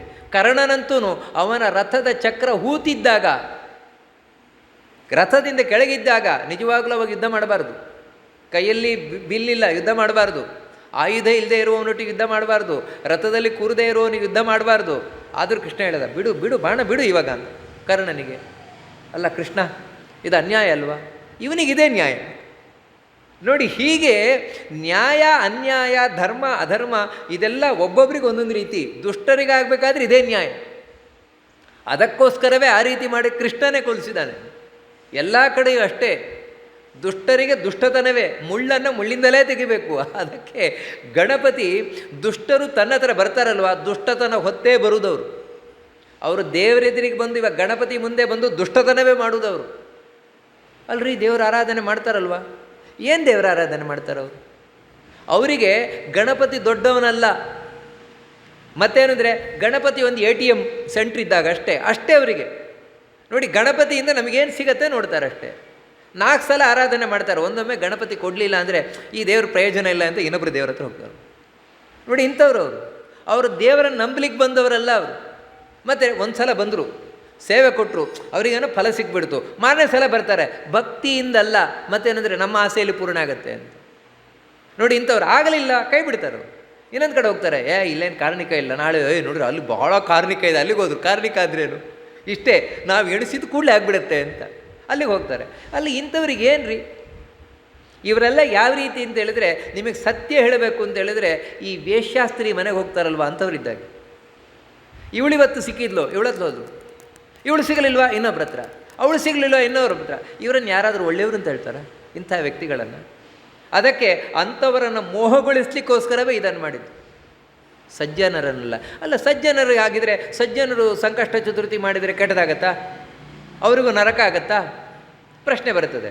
ಒಂದನೇದಾಗಿ ಏನಂತ ಹೇಳಿದರೆ, ಯಾರು ನಿಜವಾದ ಸಜ್ಜನರು ಇದ್ದಾರೆ ಅವರಿಗೆ ಸಂಕಷ್ಟ ಚತುರ್ಥಿದ ಅವಶ್ಯಕತೆ ಇಲ್ಲ. ಯಾಕೆ ಅಂತ ಹೇಳಿದರೆ, ನೋಡಿ, ಗಣಪತಿ ಯಾವತ್ತೂ ಸಜ್ಜನರನ್ನು ಸಲಹುತ್ತಾ ಇರು, ಸಜ್ಜನರನ್ನು ಯಾವತ್ತೂ ಒಟ್ಟಿಗಿರ್ತಾನೆ. ನೀವು ಒಳ್ಳೆಯವರಾಗಿದ್ದೀರಾ, ಗಣಪತಿ ಒಂದು ಪ್ರಾರ್ಥನೆ ಮಾಡಿ ಸಾಕು. ಸಂಕಷ್ಟ ಚತುರ್ಥಿ ಮಾಡದೇ ಇದ್ದರೂ ಕೂಡ ಸಂಕಷ್ಟ ಚತುರ್ಥಿ ಮಾಡುವವರಿಗಿಂತಲೂ ಹೆಚ್ಚು ಅನುಗ್ರಹವನ್ನು ಮಾಡ್ತಾನೆ. ನೋಡಿ, ಧರ್ಮರಾಜ ಸಂಕಷ್ಟ ಚತುರ್ಥಿ ಮಾಡಲಿಲ್ಲ, ಗಣಪತಿ ಪ್ರಾರ್ಥನೆ ಮಾಡಿಕೊಂಡ. ಮೊದಲು ಗಣಪತಿ ಆರಾಧನೆ ಮಾಡಿದ, ಸಂಪೂರ್ಣ ವಿಘ್ನ ಪರಿಹಾರ ಮಾಡಿದ. ಹಾಗೆ ಯಾವತ್ತೂ ನಾವು ಸಜ್ಜನರಾಗಿದ್ದರೆ ಅದಕ್ಕಿಂತ ದೊಡ್ಡದಿನೇನು ಬೇಡ. ಅದರಲ್ಲೂ ವಿಶೇಷವಾಗಿ ವಿಷ್ಣು ಭಕ್ತರಾಗಿ ನಾವು ಗಣಪತಿ ಆರಾಧನೆಯನ್ನು ಮಾಡಿದರೆ ಕೇಳೋದೇ ಬೇಡ, ಎಲ್ಲವನ್ನು ಪರಿಹಾರ ಮಾಡ್ತಾನೆ ಗಣಪತಿ. ಇದು ನೀವು ನೋಡಬೇಕು, ಅನುಭವಿಸಿ ನೋಡಬೇಕಾದದ್ದು ಅದನ್ನು. ಅದಕ್ಕೆ ಸಂಕಷ್ಟ ಚತುರ್ಥಿಯ ಅವಶ್ಯಕತೆಯೇ ಇಲ್ಲ. ಅಲ್ಲ, ಇಲ್ಲರಿ ಸ್ವಲ್ಪ ನಮಗೆ ತುಂಬ ಕಷ್ಟ ಇದೆ, ಕೂಡಲೇ ಪರಿಹಾರ ಆಗಬೇಕು, ಹಾಗಿದ್ರೆ ಮಾಡಿರಿ, ಬೆಲ್ಲ ಅಂತ ಹೇಳಲ್ಲ, ಮಾಡಿ. ಗಣಪತಿ ಎಲ್ಲಿವರೆಗೆ ಅಂದರೆ ಆ ಕಷ್ಟ ಪರಿಹಾರ ಮಾಡುವ ತನಕ, ಆಮೇಲೆ ಹೋಗೋಲ್ಲ. ಮತ್ತೆ ಈ ರೀತಿ ಕಷ್ಟ ಬರ್ತಾನೇ ಇದ್ದೇನೆ, ಮಾಡ್ತಾನೆ ಇದ್ದೀರಿ ಅಂತ ಹೇಳಿದರೆ, ಸ್ವಲ್ಪ ನೀವು ಮಂಕುಗಳಾಗ್ತಾ ಇದ್ದೀರಿ ಅಂತ. ಆ ರೀತಿ ಅಷ್ಟೇ, ಮಂಕುಗಳಾಗ್ತಾ ಇದ್ದೀರಿ. ಆವಾಗ ಗಣಪತಿ ಸ್ವಲ್ಪ ಯೋಚನೆ ಮಾಡ್ತಾನೆ, ನಾನು ಕೊಡ್ತಾ ಇದ್ದೇನೆ ಅಂತ ಮತ್ತೆ ಇದೇ ದಾರಿಗೆ ಬರ್ತಾ ಇದ್ದಾರಲ್ವ ಇವರು ಅಂತ. ನಾವು ಒಳ್ಳೆಯವರಾಗಿದ್ದರೆ, ಸಜ್ಜನರಾಗಿದ್ದರೆ ನಮಗೆ ಸದ್ಬುದ್ಧಿ ಕೊಡ್ತಾನೆ ಗಣಪತಿ. ನೋಡಪ್ಪ, ಹೀಗೆ ಮಾಡಬೇಡ, ಯಾಕೆಂತ ಹೇಳಿದ್ರೆ ನಿನಗೆ ಬೇರೆ ದಾರಿ ಇದೆ ಅಂತ ಆ ರೀತಿ ತೋರಿಸ್ತಾನೆ. ನಿಮ್ಗೆ ಇದೆಲ್ಲ ಎಷ್ಟು ಅಂದರೆ, ನನ್ನ ಹತ್ರ ಒಬ್ಬ ವ್ಯಕ್ತಿ ಬಂದಿದ್ದ ಇತ್ತೀಚೆಗೆ. ಆ ವ್ಯಕ್ತಿ ಹೇಳಿದ್ದೇನು ಅಂದರೆ, ನನಗೆ ಮೊದಲು ಏನೂ ಗೊತ್ತಿರಲಿಲ್ಲ, ನಮ್ಮ ಕುಟುಂಬದಲ್ಲಿ ನಾನೊಬ್ಬನೇ ಗಂಡು ಹುಡುಗ, ಇನ್ನು ಯಾರಿಗೂ ಗಂಡು ಮಕ್ಕಳೇ ಇಲ್ಲ, ಎಲ್ಲ ಹೆಣ್ಮಕ್ಳು. ನಾನು ಅದಕ್ಕೆ ಸುಬ್ರಹ್ಮಣ್ಯಕ್ಕೆ ಹೋಗಿ ಅಲ್ಲಿ ಸುಬ್ರಹ್ಮಣ್ಯನ ಆರಾಧನೆ ಮಾಡ್ಕೊಂಬಂದೆ. ಆಮೇಲೆ ನಾನು ಮಾಡ್ಕೊಂಬಂದಮೇಲೆ ಎಲ್ರಿಗೂ ಗಂಡು ಮಕ್ಕಳಾಯ್ತು. ಆಮೇಲೆ ನನಗೆ ಆ ನಾಗರಾಜ ಅಂತ ಹೇಳಿದ್ರೆ, ಅದ್ರ ಸುಬ್ರಹ್ಮಣ್ಯ ಅಂತ ಹೇಳಿದ್ರೆ ಭಾರೀ ಭಕ್ತಿ. ನನಗೇನು ಅಂತ ಹೇಳಿದ್ರೆ, ದೇವರು ಅಂದರೆ ಸುಬ್ರಹ್ಮಣ್ಯನೇ, ಅದಕ್ಕಿಂತ ಮೇಲೆ ಇಲ್ವೇ ಇಲ್ಲ. ಈ ರೀತಿ ನಾನು ಆರಾಧನೆ ಮಾಡ್ಕೊಳ್ತಾ ಇದ್ದೆ ಅಂತ ಹೇಳ್ತಾನೆ. ಹಾಗೆ ನಾನು ಪೂಜೆ ಮಾಡ್ತಾಯಿದ್ದೆ, ಎಲ್ಲ ಮಾಡ್ತಾಯಿದ್ದೆ. ಆದರೆ ಒಂದು ಸಲ ಏನು ಅವನಿಗೆ ಹೇಳಿದಾಗಾಯ್ತಂತೆ, ನಾನೆಲ್ಲ ದೊಡ್ಡದು, ನನಗಿಂತ ದೊಡ್ಡವರು ಇದ್ದಾನೆ ಅಂತ ಅವನು ಹೇಳಿದ್ದು ನನಗೆ ಈ ರೀತಿ ಹೇಳಿದಾಗಾಯಿತು. ಆಮೇಲೆ ಹೀಗೇ ನೋಡ್ತಾ ಇರಬೇಕಾದ್ರೆ ವಾದಿರಾಜರು ಅಂತ ಅವನಿಗೆ ಗೊತ್ತಾಯ್ತಂತೆ. ಅವನು ನಿಜವಾಗ್ಲೂ ಕೂಡ ಅವನು ಇಲ್ಲಿಯವನಲ್ಲ, ಘಟ್ಟದ ಮೇಲಿನವನು. ಅವನಿಗೆ ವಾದಿರಾಜರು ಅಂತ ಗೊತ್ತಾಯ್ತಂತೆ. ಏನಂತ ವಾದಿರಾಜರು ಅಂತ ಗೊತ್ತಾದ ಮೇಲೆ ಅವನು ಹುಡುಕ್ತಾ ಹೋದಂತೆ, ಏನೋ ಈ ಇದರಲ್ಲಿ ಇಂಟರ್ನೆಟ್ಟಲ್ಲಿ ಇದೆಯಲ್ವ, ಲಕ್ಷ್ಮೀ ಶೋಭಾನೆ ವಾದಿರಾಜರಿಂದ ರಚಿತವಾದದ್ದು ಅಂತ ಗೊತ್ತಾಯ್ತಂತೆ ಅವನಿಗೆ. ನೋಡಿ, ಆ ಹುಡುಗ ಆಮೇಲೆ ಲಕ್ಷ್ಮೀ ಶೋಭಾನೆಯನ್ನು ಪ್ರತಿದಿನ ಹೇಳ್ತಾ ಇದ್ದಂತೆ. ನೀವು ನಂಬ್ತೀರಾ ಇಲ್ವೋ? ಲಕ್ಷ್ಮೀ ಶೋಭಾನೆ ನಾನು ಪ್ರತಿದಿನ ಹೇಳ್ತಾ ಇದ್ದೆ. ಆಮೇಲೆ ನನಗೆ ಒಂದು ದಿನ ನನಗೆ ನಿಜವಾಗ್ಲೂ ಏನಂತ ಗೊತ್ತಾಗಬೇಕು, ಯಾರು ದೊಡ್ಡವರು. ಇವಾಗ ಅವನಿಗೇನು ಒಳಗಿನಿಂದ ಇವರು ದೊಡ್ಡವರಲ್ಲ, ಲಕ್ಷ್ಮಿಯೂ ಅಲ್ಲ, ಸುಬ್ರಹ್ಮಣ್ಯ ಈ ರೀತಿ ಕಾಣಿಸ್ತಾ ಇದೆ ಅಂತ. ಆಮೇಲೆ ಒಂದು ದಿನ ಹೀಗೆ ಮಾಡಬೇಕಾದ್ರೆ ಅವನಿಗೆ ಭಗವದ್ಗೀತೆ, ಭಾಗವತ ಇದೆಲ್ಲ ಸಿಕ್ತಂತೆ. ಅವನು ಅದನ್ನೆಲ್ಲ ಕೇಳಿದ ಮೇಲೆ ಗೊತ್ತಾಯಿತು, ಓ ನಿಜವಾದ ದೊಡ್ಡ ದೇವರು ವಿಷ್ಣು, ಕೃಷ್ಣ ಅಂತ. ಅವನೇ ಇದು ನನಗೆ ಹೇಳಿದ್ದು. ನನಗೆ ಆ ಸುಬ್ರಹ್ಮಣ್ಯ ಲಕ್ಷ್ಮಿಯೇ ದೇವರ ಹತ್ರ ಕರ್ಕೊಂಡು ಹೋಗಿದ್ದು. ಇದರ ನನಗೆ ಗೊತ್ತೇ ಇಲ್ಲ, ಕೃಷ್ಣ ದೊಡ್ಡ ದೇವರು ಅಂತ ಗೊತ್ತೇ ಇಲ್ಲ. ಇವಾಗ ನನಗೆ ಸ್ಪಷ್ಟ ಗೊತ್ತಾಗಿದೆ.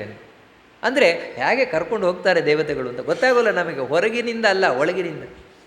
ಗಣಪತಿ ಹಾಗೆ ನಾವು ನಿಜವಾಗಿ ಅವನ ಆರಾಧಕರಾಗಿದ್ದರೆ ನಮ್ಮನ್ನು ಕರ್ಕೊಂಡು ಹೋಗ್ತಾನೆ, ಸರಿಯಾದ ದಾರಿಯಲ್ಲಿ ಕರ್ಕೊಂಡು ಹೋಗ್ತಾನೆ. ಮಂಕುಗಳಾಗಿದ್ದರೆ ಮೋಹಿಸ್ತಾನಷ್ಟೇ, ಮೋಹಿಸಿ ಅಡ್ಡ ದಾರಿಯಲ್ಲೇ ಕರ್ಕೊಂಡೋಗಿ ಬಿಟ್ಟುಬಿಡ್ತಾನಷ್ಟೆ. ಬಹಳ ಸುಂದರವಾಗಿ ಇದನ್ನು ತಿಳಿಸುವ ಮೂಲಕ ಎಚ್ಚರಿಕೆಯನ್ನು ಕೊಡ್ತಾರೆ ಇವರು ಜಗನ್ನಾಥದಾಸರು. ಅದರಿಂದಾಗಿ ನಾನು ನಿನ್ನ ಬಳಿ ಪ್ರಾರ್ಥನೆ ಮಾಡುವುದೇನು ಅಂತ ಹೇಳಿದರೆ, ದಿನದಿ ಚಕ್ರಧರಾಂಕಿತನ ದಿನದಿ ತ್ವತ್ಪದ ಪಂಕಜಗಳಿಗೆ ಭಿನ್ನಯಿಸುವೇನು ಪಾಲಿಸುವುದೆಯನ್ನ. ಇಲ್ಲಿ ಚಕ್ರಧರಾಂಕಿತನೇ ಅಂತ ಹೇಳುವ ಒಂದು ಪಾಠ. ವಾಸ್ತವಿಕವಾಗಿ ಗಣಪತಿ ಚಕ್ರಧರಾಂಕಿತ ಅಂದರೆ ಚಕ್ರ ಶಂಖಗಳನ್ನು ಧಾರಣೆ ಮಾಡಿದವನು, ಅಂದರೆ ಮುದ್ರೆ, ಅಂದರೆ ವೈಷ್ಣವ ಅಂತ. ವೈಷ್ಣವ ಚಿಹ್ನೆ, ಶಂಖಚಕ್ರಗಳನ್ನು ಧಾರಣೆ ಮಾಡುವುದು ವೈಷ್ಣವ ಚಿಹ್ನೆ. ಗಣಪತಿ ಆ ರೀತಿ ವೈಷ್ಣವನಾಗಿರುವವನು, ವಿಷ್ಣುವಿನ ಭಕ್ತನಾಗಿರುವವನು ಗಣಪತಿ. ಇದರಲ್ಲಿ ನಿಮಗೆ ಸಂಶಯವೇ ಬೇಡ, ಯಾವುದೇ ಸಂಶಯವೇ ಬೇಡ. ಆ ರೀತಿ ವಿಷ್ಣು ಭಕ್ತನಾಗಿರುವವನೇ ನಿನ್ನ ಬಳಿ ನಾನು ಪ್ರಾರ್ಥನೆ ಮಾಡುವನು. ದಿನದಿ ತ್ವತ್ಪದ ಪಂಕಜಗಳಿಗೆ ಭಿನ್ನಯಿಸುವನು. ಪ್ರತಿದಿನ ನಿನ್ನ ಬಳಿ ನನ್ನ ಪ್ರಾರ್ಥನೆ ಏನು ಅಂದರೆ ಈಗಲೇ ಮಾಡ್ಕೊಳ್ತಾ ಇದ್ದಾನೆ. ನಾಳೆ ಮರೆತರೂ ನೀನು ಇವತ್ತೇ ತಿಳ್ಕೊಂಬಿಡ್ಬೇಕು, ನಾನು ದಿನ ಮಾಡುವ ಪ್ರಾರ್ಥನೆ ಇದೆ ಅಂತ. ನನ್ನನ್ನು ಪಾಲಿಸುವುದು, ನನ್ನನ್ನು ರಕ್ಷಣೆ ಮಾಡಬೇಕಪ್ಪ ನೀನು. ಹೇಗಂದರೆ ಮಂಕುವನ್ನಾಗಿ ಮಾಡಬೇಡ, ನನ್ನನ್ನು ಮಂಕನ್ನಾಗಿ ಮಾಡಬೇಡ, ಮತ್ತು ನಾನು ಸನ್ಮತಿಯ ಕೊಟ್ಟು ನನ್ನನ್ನು ರಕ್ಷಣೆ ಮಾಡು, ಒಳ್ಳೆಯ ಮಾರ್ಗದಲ್ಲಿ ನನ್ನನ್ನು ಕರ್ಕೊಂಡು ಹೋಗು ನೀನು. ಅದನ್ನು ಬಹಳ ಸುಂದರವಾಗಿ ಪ್ರಾರ್ಥನೆಯನ್ನು ಮಾಡ್ಕೊಳ್ತೇನೆ. ಸಿದ್ಧ ವಿದ್ಯಾಧರ ಗಣ ಸಮಾರಾಧ್ಯ ಚರಣ ಸರೋಜ ಸರ್ವಸುಸಿದ್ಧಿದಾಯಕ ಶೀಘ್ರದಿಂ ಪಾಲಿಪುದು ಭಿನ್ನಪವ. ಬುದ್ಧಿ ವಿದ್ಯಾ ಜ್ಞಾನಬಲ ಪರಿಕ್ಷುದ್ಧ ಭಕ್ತಿ ವಿರಕ್ತಿ ನಿರುತನವದ್ಯನ ಸ್ಮೃತಿ ಲೀಲೆಗಳ ಸುಸ್ತವನ ವದನದಲ್ಲಿ. ಸಿದ್ಧ ವಿದ್ಯಾಧರ ಗಣಪತಿಯನ್ನು ಯಾರ್ಯಾರು ಆರಾಧನೆ ಮಾಡ್ತಾರೆ? ಸಿದ್ಧರು, ವಿದ್ಯಾಧರರು, ಅಪ್ಸರೆಯರು, ಗಂಧರ್ವರು ಎಲ್ಲರೂ ಆರಾಧನೆಯನ್ನು ಮಾಡುವಂಥವರು. ಸಮಾರಾಧ್ಯ ಚರಣ ಸರೋಜ, ಇವರಿಂದ ಎಲ್ಲ ಆರಾಧಿಸಲ್ಪಡುವಂತಹ ಪಾದಕಮಲ ಉಳ್ಳವನೇ ಗಣಪತಿಯೇ. ಸರ್ವ ಸುಸಿದ್ಧಿದಾಯಕ, ನಮಗೆ ಎಲ್ಲ ಸುಸಿದ್ಧಿಯನ್ನು ತಂದುಕೊಡುವವನು. ಸಿದ್ಧಿ ವಿನಾಯಕ ಅಂತ ಹೇಳ್ತೇವೆ. ಸಿದ್ಧಿ ವಿನಾಯಕ ಅಂತ ಹೇಳಿದ್ರು ಸುಸಿದ್ಧಿ ವಿನಾಯಕ. ಸಿದ್ಧಿ ಅಂತ ಹೇಳಿದ್ರೇನು ಅದನ್ನು ಮೊದಲು ತಿಳ್ಕೊಳ್ಬೇಕಾದದ್ದು. ನಾವು ಯಾವುದನ್ನು ಸಾಧಿಸಲಿಕ್ಕೆ ಹೊರಟಿದ್ದೇವೆ ಅದು ಸಿದ್ಧಿ ಅಂತ ಹೇಳಿದ್ರೆ, ಒಂದು ಏಮ್, ಒಂದು ಗುರಿ. ಆ ಗುರಿಯನ್ನು ಹೊರಟಿದ್ದೇವೆ. ಆ ಗುರಿಯನ್ನು ಅದನ್ನು ಕುರಿತು ಹೊರಟಾಗ ಯಾವ ಮಾರ್ಗದಲ್ಲಿ ಹೋಗುತ್ತಾ ಇದ್ದೇವೆ ಅದು ಸಾಧನೆ. ಎಲ್ಲಿಗೆ ಹೋಗಲಿಕ್ಕೆ? ಸಿದ್ಧಿ, ಗುರಿಯನ್ನು ಮುಟ್ಟಲಿಕ್ಕೆ. ಆ ಗುರಿಯನ್ನು ಮುಟ್ಟಿದ್ವಾ ಸಿದ್ಧಿ ಪಡೆದ ಅಂತ ಅರ್ಥ. ನೋಡಿ, ಇದು ಸಿದ್ಧಿ ಅಂದರೆ ಹಾಗೆ, ನಾನು ಯಾವುದನ್ನು ಸಾಧಿಸಬೇಕು ಅಂತ ಹೊರಟಿದ್ದೇನೆ ಅದು ಸಿದ್ಧಿ. ಸಿದ್ಧಿ ಎರಡು ರೀತಿಯಾಗಿರ್ತದೆ. ಕೆಲವೊಂದು ಕೆಟ್ಟದ್ದನ್ನು ಸಾಧಿಸಬೇಕು ಅಂತಿರ್ತದೆ, ಕೆಲವೊಂದು ಒಳ್ಳೆಯದನ್ನು ಸಾಧಿಸಬೇಕು ಅಂತಿರ್ತದೆ. ಎರಡು ವಿಧವಾದದ್ದು ಇರ್ತದೆ. ಯಾಕಂದರೆ ಇವಾಗ ಹಿರಣ್ಯಕಶಿಪು ಕೂಡ ಒಂದು ತಪಸ್ಸಿಗೆ ಕೂತ, ನಾನು ಹೊರ ಸಿಗಬೇಕು ಅಂತ. ಅದು ಸುಸಿದ್ಧಿಯ ದುರ್ಸಿದ್ಧಿಯ? ಕೆಟ್ಟ ಸಿದ್ಧಿ ಅದು. ಯಾಕಂದರೆ ಅವನು ಪಡೆದ ಸಿದ್ಧಿಯಿಂದ ಲೋಕಕ್ಕೆ ಕಂಟಕವಾಯಿತೇ ಹೊರತು ಒಳ್ಳೆಯದಾಗಲಿಲ್ಲ. ಅದರಿಂದ ನಿಜವಾಗಿಯೂ ಕೂಡ ಇಂಥ ಸಿದ್ಧಿಯನ್ನು ಕೊಡುವಂತೆ ಕೇಳುವುದಲ್ಲ. ಮತ್ತು ಗಣಪತಿ ನಿಜವಾಗಿ ಕೊಡುವ ಸಿದ್ಧಿ ಯಾವುದು ಅಂದರೆ ಸುಸಿದ್ಧಿ, ಒಳ್ಳೆಯ ಸಿದ್ಧಿ. ಜೀವನದಲ್ಲಿ ನಾವು ನಿಜವಾಗಿ ಸಾಧಿಸಬೇಕಾದದ್ದೇನಿದೆ ಅದನ್ನು ಸಾಧಿಸುವತ್ತ ಗಣಪತಿಯ ಸಂಪೂರ್ಣ ಸಪೋರ್ಟ್ ಇರ್ತದೆ. ನಾವು ಅವರ ಆರಾಧನೆ ಮಾಡಿದ್ವು ಅಂತ ಹೇಳಿದರೆ ಅಲ್ಲಿ ನಮಗೆ ವಿಘ್ನ ಬರೋಲ್ಲ. ವಿಘ್ನ ಬರದ ಹಾಗೆ ನಮ್ಮನ್ನು ನೋಡ್ಕೊಳ್ತಾ ಹೋಗ್ತಾನೆ. ಸುಸಿದ್ಧಿದಾಯಕ, ಒಳ್ಳೆಯ ಸಿದ್ಧಿಯನ್ನು ನಮಗೆ ತಂದುಕೊಡುವವನೇ, ಕೆಟ್ಟ ಸಿದ್ಧಿಯನ್ನಲ್ಲ, ಒಳ್ಳೆಯ ಸಿದ್ಧಿಯನ್ನು ತಂದುಕೊಡುವವನೇ. ಶೀಘ್ರದಿ ಪಾಲಿಸುವೆ ಭಿನ್ನಪ, ಕೂಡಲೇ ನಿನ್ನ ಬಳಿ ನನ್ನ ಒಂದು ಭಿನ್ನಪ. ಮತ್ತೆ ಅಂದರೆ ಒಂದೊಂದು ಪದ್ಯದಲ್ಲಿ ಒಂದೊಂದು ಪ್ರಾರ್ಥನೆ. ಇಲ್ಲಿ ಮತ್ತೆ ಪ್ರಾರ್ಥನೆಯನ್ನು ಮಾಡಿಕೊಳ್ತಾ ಇದ್ದಾರೆ. ಏನು ಅಂತ ಹೇಳಿದರೆ, ಬುದ್ಧಿ, ವಿದ್ಯಾ, ಜ್ಞಾನ, ಬಲ, ಪರಿಪೂರ್ಣ ಪರಿಶುದ್ಧ ಭಕ್ತಿ, ವಿರಕ್ತಿ, ನಿರುತನ ಅವಧ್ಯನ ಸ್ಮೃತಿ ಲೀಲೆಗಳ ಸುಸ್ತವನ ವದನದಲ್ಲಿ ನನಗೆ ಇಷ್ಟನ್ನು ಕೊಡು. ಮೊದಲನೇದಾಗಿ ಏನಂತ ಹೇಳಿದರೆ ಬುದ್ಧಿ, ಅದೊಂದು ಬೇಕು ಮನುಷ್ಯನಿಗೆ. ಯಾಕಂದರೆ ಶಾಸ್ತ್ರಗಳು ಹೇಳ್ತದೆ, ನ ದೇವಾಹ ದಂಡಮಾದಾಯ ಆದತ್ಸೆ ಪಶುಪಾಲವತು ಎಂತೂ ರಕ್ಷಿತು ಮಿಚ್ಛಂತಿ ಬುದ್ಧಿಯಾ ಸಂಯೋಜಯಂತಿ ತಮ್ಮ. ದೇವತೆಗಳು ನಮ್ಮನ್ನು ರಕ್ಷಣೆ ಮಾಡುವುದು ಅಂತೇಳಿದರೆ ಈ ಸೆಕ್ಯೂರಿಟಿ ಗಾರ್ಡ್ ಇದ್ದಾಗ ರಕ್ಷಣೆ ಮಾಡುವುದಲ್ಲ. ಯಾಕಂದರೆ ಸೆಕ್ಯೂರಿಟಿ ಗಾರ್ಡ್ಗಳು ಕೂಡ ರಕ್ಷಣೆ ಮಾಡ್ತಾರೆ. ಆ ರೀತಿ ದೇವತೆಗಳ ರಕ್ಷಣೆ, ಹೊರಗಿನಿಂದ ದೇವತೆಗಳ ರಕ್ಷಣೆ ಕಾಣೋಲ್ಲ ನಮಗೆ. ಇವಾಗ ಗಣಪತಿ ನಮ್ಮನ್ನು ರಕ್ಷಣೆ ಮಾಡ್ತಾ ಇದ್ದಾನೆ ಅಂತ ಹೇಳಿದ್ರೆ ಹಿಂದೆ ನಿಂತು ನಮಗೆ ರಕ್ಷಣೆ ಮಾಡ್ತಾ ಇರ್ತಾನೆ, ಅಕ್ಕಪಕ್ಕ ನಿಂತು ರಕ್ಷಣೆ ಮಾಡ್ತಾ ಇರ್ತಾನೆ ಸೆಕ್ಯೂರಿಟಿ ಗಾರ್ಡ್ ಇದ್ದಾಗೆ. ಹಾಗಲ್ಲ. ಮತ್ತು ಒಳಗಿನಿಂದ ಬುದ್ಧಿಯನ್ನು ಕೊಡ್ತಾನೆ, ಒಳ್ಳೆ ಬುದ್ಧಿ. ಅದೇ ಸಾಕು. ಯಾವತ್ತು ಮನುಷ್ಯನಿಗೆ ಕಷ್ಟ ಬಂದಾಗ ಏನಾಗಬೇಕು ಅಂತ ಹೇಳಿದ್ರೆ, ಈ ಕಷ್ಟದಿಂದ ಪಾರಾಗುವುದು ಹೇಗೆ ಒಂದು ಐಡಿಯಾ ಹೊಳಿಬೇಕು. ಐಡಿಯಾ ಹೊಳಿತು ಅಂತ ಹೇಳಿದ್ರೆ ನಾವಾಗೆ ಕಷ್ಟ ಅಂತ ಪಾರಾಗಿಬಿಡ್ತೇವೆ, ಇನ್ನೊಬ್ಬರು ಬೇಕಾಗಿಲ್ಲ. ಆ ಸಮಯದಲ್ಲಿ ನಮಗೆ ಆ ಬುದ್ಧಿ ಪ್ರಚೋದನೆ ಆಗಬೇಕು ನೋಡಿ ದೇವತೆಗಳಿಂದ. ಅದೇ ಅನುಗ್ರಹ. ಯಾವತ್ತೂ ದೇವರ ಅನುಗ್ರಹ ನಮಗೆ ಎಲ್ಲಿ ಗೊತ್ತಾಗತ್ತೆ ಅಂತ ಹೇಳಿದ್ರೆ, ಇಂಥ ಸಂಕಷ್ಟ ಬಂದಾಗ, ಕಷ್ಟ ಬಂದಾಗ, ನಮಗೆ ಏನು ಮಾಡಬೇಕು ಅಂತ ಗೊತ್ತಾಗದೆ ಕಂಗಾಲಾದಾಗ, ಆಗ ನಮಗೆ ಒಳಗಿನಿಂದ ಒಂದು ಉಪಾಯ ಹೊಳಿತು, ಅದರಿಂದ ಕಷ್ಟದಿಂದ ಪಾರಾಗಿಬಿಟ್ಟು ಅಂದರೆ ಅದು ದೊಡ್ಡ ದೇವರ ಅನುಗ್ರಹ. ಆ ಟೈಮಲ್ಲಿ ಆಗಬೇಕು ನಮಗೆ. ಇಲ್ಲದಿದ್ರೆ ಏನಾಗುತ್ತೆ ಅಂದರೆ, ನಿಜವಾಗಿಯೂ ಕೂಡ ದೇವರ ಅನುಗ್ರಹ ಇಲ್ಲದೇ ಇದ್ದರೆ ಏನಾಗುತ್ತೆ ಅಂದರೆ, ಅಂಥ ಒಂದು ಟೆನ್ಷನ್ ಆದಾಗ, ಅಂಥ ಒಂದು ಕಷ್ಟ ಬಂದಾಗ ಮೊದಲಾಗುವುದೇನು ಅಂದರೆ ಮೈಂಡ್ ಬ್ಲಾಕ್ ಆಗುತ್ತೆ. ಏನು ಮಾಡಬೇಕು ಗೊತ್ತಾಗಲ್ಲ. ಅವಾಗ ಏನೇನೋ ಒಂದಕ್ಕೆ ಎರಡು ಮಾಡ್ತಾನೆ, ಅಥವಾ ಕೈ ಚೆಲ್ಲಿ ಕುಳ್ತಾನೆ, ಹತ್ಕೊಂಡು ಕೂರ್ತಾನೆ, ಡಿಪ್ರೆಸ್ ಆಗ್ತಾನೆ, ಹೀಗೆಲ್ಲ ಮಾನಸಿಕವಾಗಿ ಕುಗ್ಗಿ ಹೋಗ್ತಾನೆ. ಹಾಗಾಗಬಾರ್ದು. ಮತ್ತು ಎಂಥ ಕಷ್ಟದ ಸಂದರ್ಭ ಬಂದರೂ ಅಲ್ಲಿಂದ ಪಾರಾಗುವ ಉಪಾಯ ಗೊತ್ತಾಗಬೇಕು. ಅದು ದೈವಾನುಗ್ರಹ. ಅದಕ್ಕಾಗಿ ಹೇಳೋದು, ಬಂದದ್ದೆಲ್ಲ ಬರಲಿ ಗೋವಿಂದನ ದಯ ಬಂದಿರಲಿ ಅಂತ. ಕಷ್ಟ ಬರಬಾರದು ಅಂತ ಹೇಳಬಾರ್ದಂತೆ, ಕಷ್ಟ ಬರಲಿ ಅಂತಲೇ ಹೇಳಬೇಕಂತೆ. ಆದರೆ ಆ ಕಷ್ಟದಿಂದ ಪಾರಾಗುವ ಉಪಾಯ ಕೂಡಲೇ ಗೊತ್ತಾಗಬೇಕು. ಅದಕ್ಕೆ ಬುದ್ಧಿ ಬೇಕು. ಆ ಬುದ್ಧಿ ಕೊಡಬೇಕು. ನೀನು ವಿದ್ಯೆ ಕೊಡಬೇಕು, ಒಳ್ಳೆ ವಿದ್ಯೆ ಅದು ಬೇಕು. ಜ್ಞಾನ, ಅದನ್ನು ಹಿಂದಿನಲ್ಲೂ ಕೇಳ್ತಾ ಇದ್ದೇವಲ್ವ, ಸದ್ವಿದ್ಯೆ ಸದ್ಬುದ್ಧಿ. ನಂತರ ಬುದ್ಧಿ, ವಿದ್ಯಾ, ಜ್ಞಾನ, ಬಲ. ವಿದ್ಯೆ, ಆ ವಿದ್ಯೆಯಿಂದ ಬರುವ ಜ್ಞಾನ ಅಂದರೆ ತಿಳುವಳಿಕೆ, ಅದರೊಟ್ಟಿಗೆ ಮಾನಸಿಕವಾದ ಬಲ, ದೈಹಿಕವಾದ ಬಲ. ಮಾನಸಿಕವಾದ ಬಲವೇ ವಿಲ್ ಪವರ್, ಒಳಗಿನದು ಬಲ, ಅದೇ ಒಳಗಿನದು. ಆ ತಾಕತ್ತು, ಹೊರಗಿನ ತಾಕತ್ತು. ನಂತರ ಪರಿಶುದ್ಧ ಭಕ್ತಿ, ದೇವರಲ್ಲಿ ನಮಗೆ ಶುದ್ಧವಾದ ಭಕ್ತಿ, ಪರಿಶುದ್ಧವಾದ ಭಕ್ತಿ. ಪರಿಶುದ್ಧವಾದ ಭಕ್ತಿ ಅಂದರೆ ಯಾವುದೇ ಆಸೆ ಆಕಾಂಕ್ಷೆಗಳಿಲ್ಲದೆ ದೇವರಲ್ಲಿ ಭಕ್ತಿ ಮಾಡಬೇಕು. ಭಕ್ತಿ ಅಂತ ಹೇಳಿದರೆ ಏನೋ ಅದು ದೇವರೇನೋ ನಮಗೆ ಕೊಡ್ತಾನೆ, ನಾವೇನೋ ದೇವರಿಗೆ ಕೊಡ್ತೇವೆ, ಇದಲ್ಲ. ಇದು ಬಿಸ್ನೆಸ್ ಅಷ್ಟೇ. ಇದು ಈ ರೀತಿ ಮಾಡೋದು ಬಿಸ್ನೆಸ್ಸು. ಮತ್ತು ನಿಜವಾದ ಭಕ್ತಿ ಅಂತ ಹೇಳಿದ್ರೆ, ಒಂದು ಸಣ್ಣ ಮಗು ಅಮ್ಮನನ್ನು ಪ್ರೀತಿ ಮಾಡ್ತದಲ್ವ, ಆ ರೀತಿ ಇರಬೇಕು. ಆ ಮಗು ಹತ್ರ ಕೇಳಿ, ನೀನು ಯಾಕೆ ದೇವರನ್ನು, ನಿನಗೆ ಅಮ್ಮ ಅಂದರೆ ಯಾಕೆ ಇಷ್ಟ? ನೋಡಿ, ಆ ಮಗು ತಾನು ಪಟ್ಟಿ ಮಾಡೋಲ್ಲ. ನನಗಮ್ಮ ಹಾಲು ಕುಡಿಸ್ತಾಳೆ, ನಮ್ಮಮ್ಮ ಸ್ನಾನ ಮಾಡಿಸ್ತಾಳೆ, ನನಗಮ್ಮ ಹಾಗೆ ಮಾಡ್ತಾಳೆ, ಹೀಗೆ ಮಾಡ್ತಾಳೆ, ಇಷ್ಟೆಲ್ಲ ಹೇಳಲಿಕ್ಕೆ ಹೋಗೋಲ್ಲ. ಮತ್ತು ಆ ಮಗು ಒಂದೇ ಸಿಂಪಲ್ಲಾಗಿ ಉತ್ತರ ಕೊಡ್ತದೆ, ನನ್ನಮ್ಮ ಅದಕ್ಕೆ ನಾನು ಪ್ರೀತಿ ಮಾಡ್ತೇನೆ. ನೋಡಿ ಎಷ್ಟು ಸಿಂಪಲ್ಲಾಗಿ ಹೇಳ್ತದೆ, ನನ್ನಮ್ಮ ಅದಕ್ಕೆ ನಾನು ಪ್ರೀತಿ ಮಾಡ್ತೇನೆ. ಹಾಗೆಯೇ ದೇವರಲ್ಲಿ ನಾವು ಯಾಕೆ ಭಕ್ತಿ ಮಾಡಬೇಕು ಅಂದರೆ, ನನ್ನ ದೇವರು ನೋಡಿ ಇಷ್ಟೇ ಇರಬೇಕು, ನನ್ನ ದೇವರು ಅದಕ್ಕೆ ನಾನು ಪ್ರೀತಿ ಮಾಡ್ತೇನೆ. ಯಾಕಂದರೆ ನನಗೆ ಎಲ್ಲ ಕೊಡ್ತಾ ಇರುವವನು ಅವನು, ಅದು ಇದು ಅಲ್ಲ ಅಂತಲ್ಲ, ಕಡೆಗೆ ತನು ನಿನ್ನದು ಜೀವನ ನಿನ್ನದು, ಈ ಜೀವನ ಕೊಟ್ಟವನೇ ದೇವರು. ಅದಕ್ಕೆ ಅವನಲ್ಲಿ ನಾವು ಪ್ರೀತಿ ಮಾಡಬೇಕು, ಭಕ್ತಿ ಮಾಡಬೇಕು. ದೇವರು ಏನು ಕೊಡ್ತಾನೆ ಅಂತ ಮಾಡುವುದಲ್ಲ. ನಾವಿವತ್ತು ದೇವರಲ್ಲಿ ಭಕ್ತಿ ಮಾಡುವುದು ಅದು ಕೊಡ್ತಾನೆ ಇದು ಕೊಡ್ತಾನೆ ಅಂತ ಅದಲ್ಲ. ಮತ್ತು ಇಷ್ಟು ಕೊಟ್ಟಿದ್ದಾನಲ್ವ, ಇಷ್ಟು ಕೊಟ್ಟಿದ್ದಾನಲ್ವ, ಇಲ್ಲಿ ತನಕ ಬದುಕಿಸಿದಾನಲ್ವ, ಅಲ್ಲ ಏನ್ರಿ ಕೊಟ್ಟಿದ್ದಾನೆ ದೇವರು, ಏನು ಕೊಟ್ಟಿದ್ದಾನೆ ಅಂತ ಹೇಳ್ತಿರಲ್ವ. ಈ ದೇಹ ಇದೆಯಲ್ವ, ಒಂದೊಂದು ಇಂದ್ರಿಯಗಳು ಗಟ್ಟಿಮುಟ್ಟಾಗಿವೆ ಅಂತ ಹೇಳಿದ್ರೆ ಇದಕ್ಕಿಂತ ದೊಡ್ಡ ಶ್ರೀಮಂತಿಕೆ ಇನ್ನೇನ್ರಿ ಬೇಕು. ಯಾಕಂದರೆ ಅಂಗಗಳು ಚೆನ್ನಾಗಿದ್ದಾಗ ಅದರ ಬೆಲೆ ಗೊತ್ತಾಗೋಲ್ಲ. ನಾವು ದೇವ್ರ ನೆನಪು ಮಾಡ್ಕೊಳ್ಳೋದೇ ಇಲ್ಲ. ಯಾವಾಗ ಕಣ್ಣು ಕಾಣಿಸ್ದೆ ಹೋಯ್ತು, ಅಯ್ಯೋ ದೇವ್ರು ನನ್ನ ಕಣ್ಣು ಕಿತ್ಕೊಂಡ್ಬಿಟ್ಟ. ಸರಿ ಇದ್ದಾಗ ಒಂದಿನಾದರೂ ಹೇಳಿದ್ವಾ ದೇವ್ರು ನನ್ನ ಕಣ್ಣು ಕೊಟ್ಟ ಅಂತ? ಇಲ್ಲ. ದೇವರು ಕಣ್ಣು ಹೋದ್ಕೂಡಲೇ ಅಯ್ಯೋ ದೇವ್ರು ನನ್ನ ಕಣ್ಣು ಕಿತ್ಕೊಂಡ್ಬಿಟ್ಟ, ಅಯ್ಯೋ ದೇವ್ರು ನನ್ನ ಕೈ ಕಿತ್ಕೊಂಡ್ಬಿಟ್ಟ. ಆವಾಗ ಗೊತ್ತಾಗತ್ತೆ ಅದರ ಬೆಲೆ ಏನು ಅಂತ. ಇದೇ ನಮಗೆ ದೇವರು ಕೊಟ್ಟಿರುವ ದೊಡ್ಡ ಶ್ರೀಮಂತಿಕೆ. ಈ ಬದುಕು, ಈ ಆಯುಷ್ಯ, ಈ ಆರೋಗ್ಯ, ಕೈಕಾಲು ಗಟ್ಟಿ ಇರುವುದು, ಅದಕ್ಕಾಗಿ ನಾವು ದೇವರಿಗೆ ಕೃತಜ್ಞತೆ ಅರ್ಪಿಸಬೇಕು. ಯಾಕಂದರೆ ಇದನ್ನು ನಾವು ಯಾವತ್ತೂ ದೇವ್ರ ಬಳಿ ಕೇಳೇ ಇಲ್ವಲ್ಲ.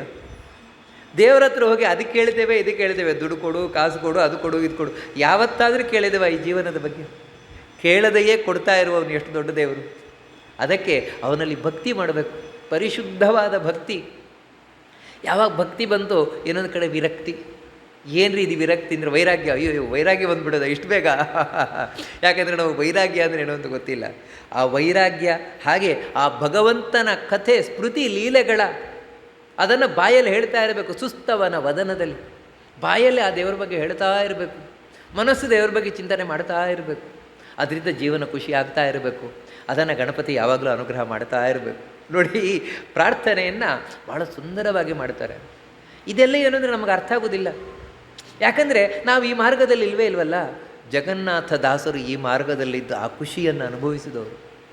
ಅದಕ್ಕಾಗಿಯೇ ನಮಗೂ ಅದನ್ನು ಹೇಳ್ತಾ ಇದ್ದಾರೆ, ನೀವು ಹಾಗೆ ಆಗಿರಿ, ನಿಮಗೆ ಗೊತ್ತಾಗತ್ತೆ ಆ ಖುಷಿ ಏನು ಅಂತ, ನೀವು ನನ್ನ ಹಾಗೆ ಅನುಭವಿಸಿರಿ ಅಂತ. ಅದಕ್ಕೆ ನಮಗೆ ಹೇಳಿಕೊಡ್ತಾರೆ ಅವರು.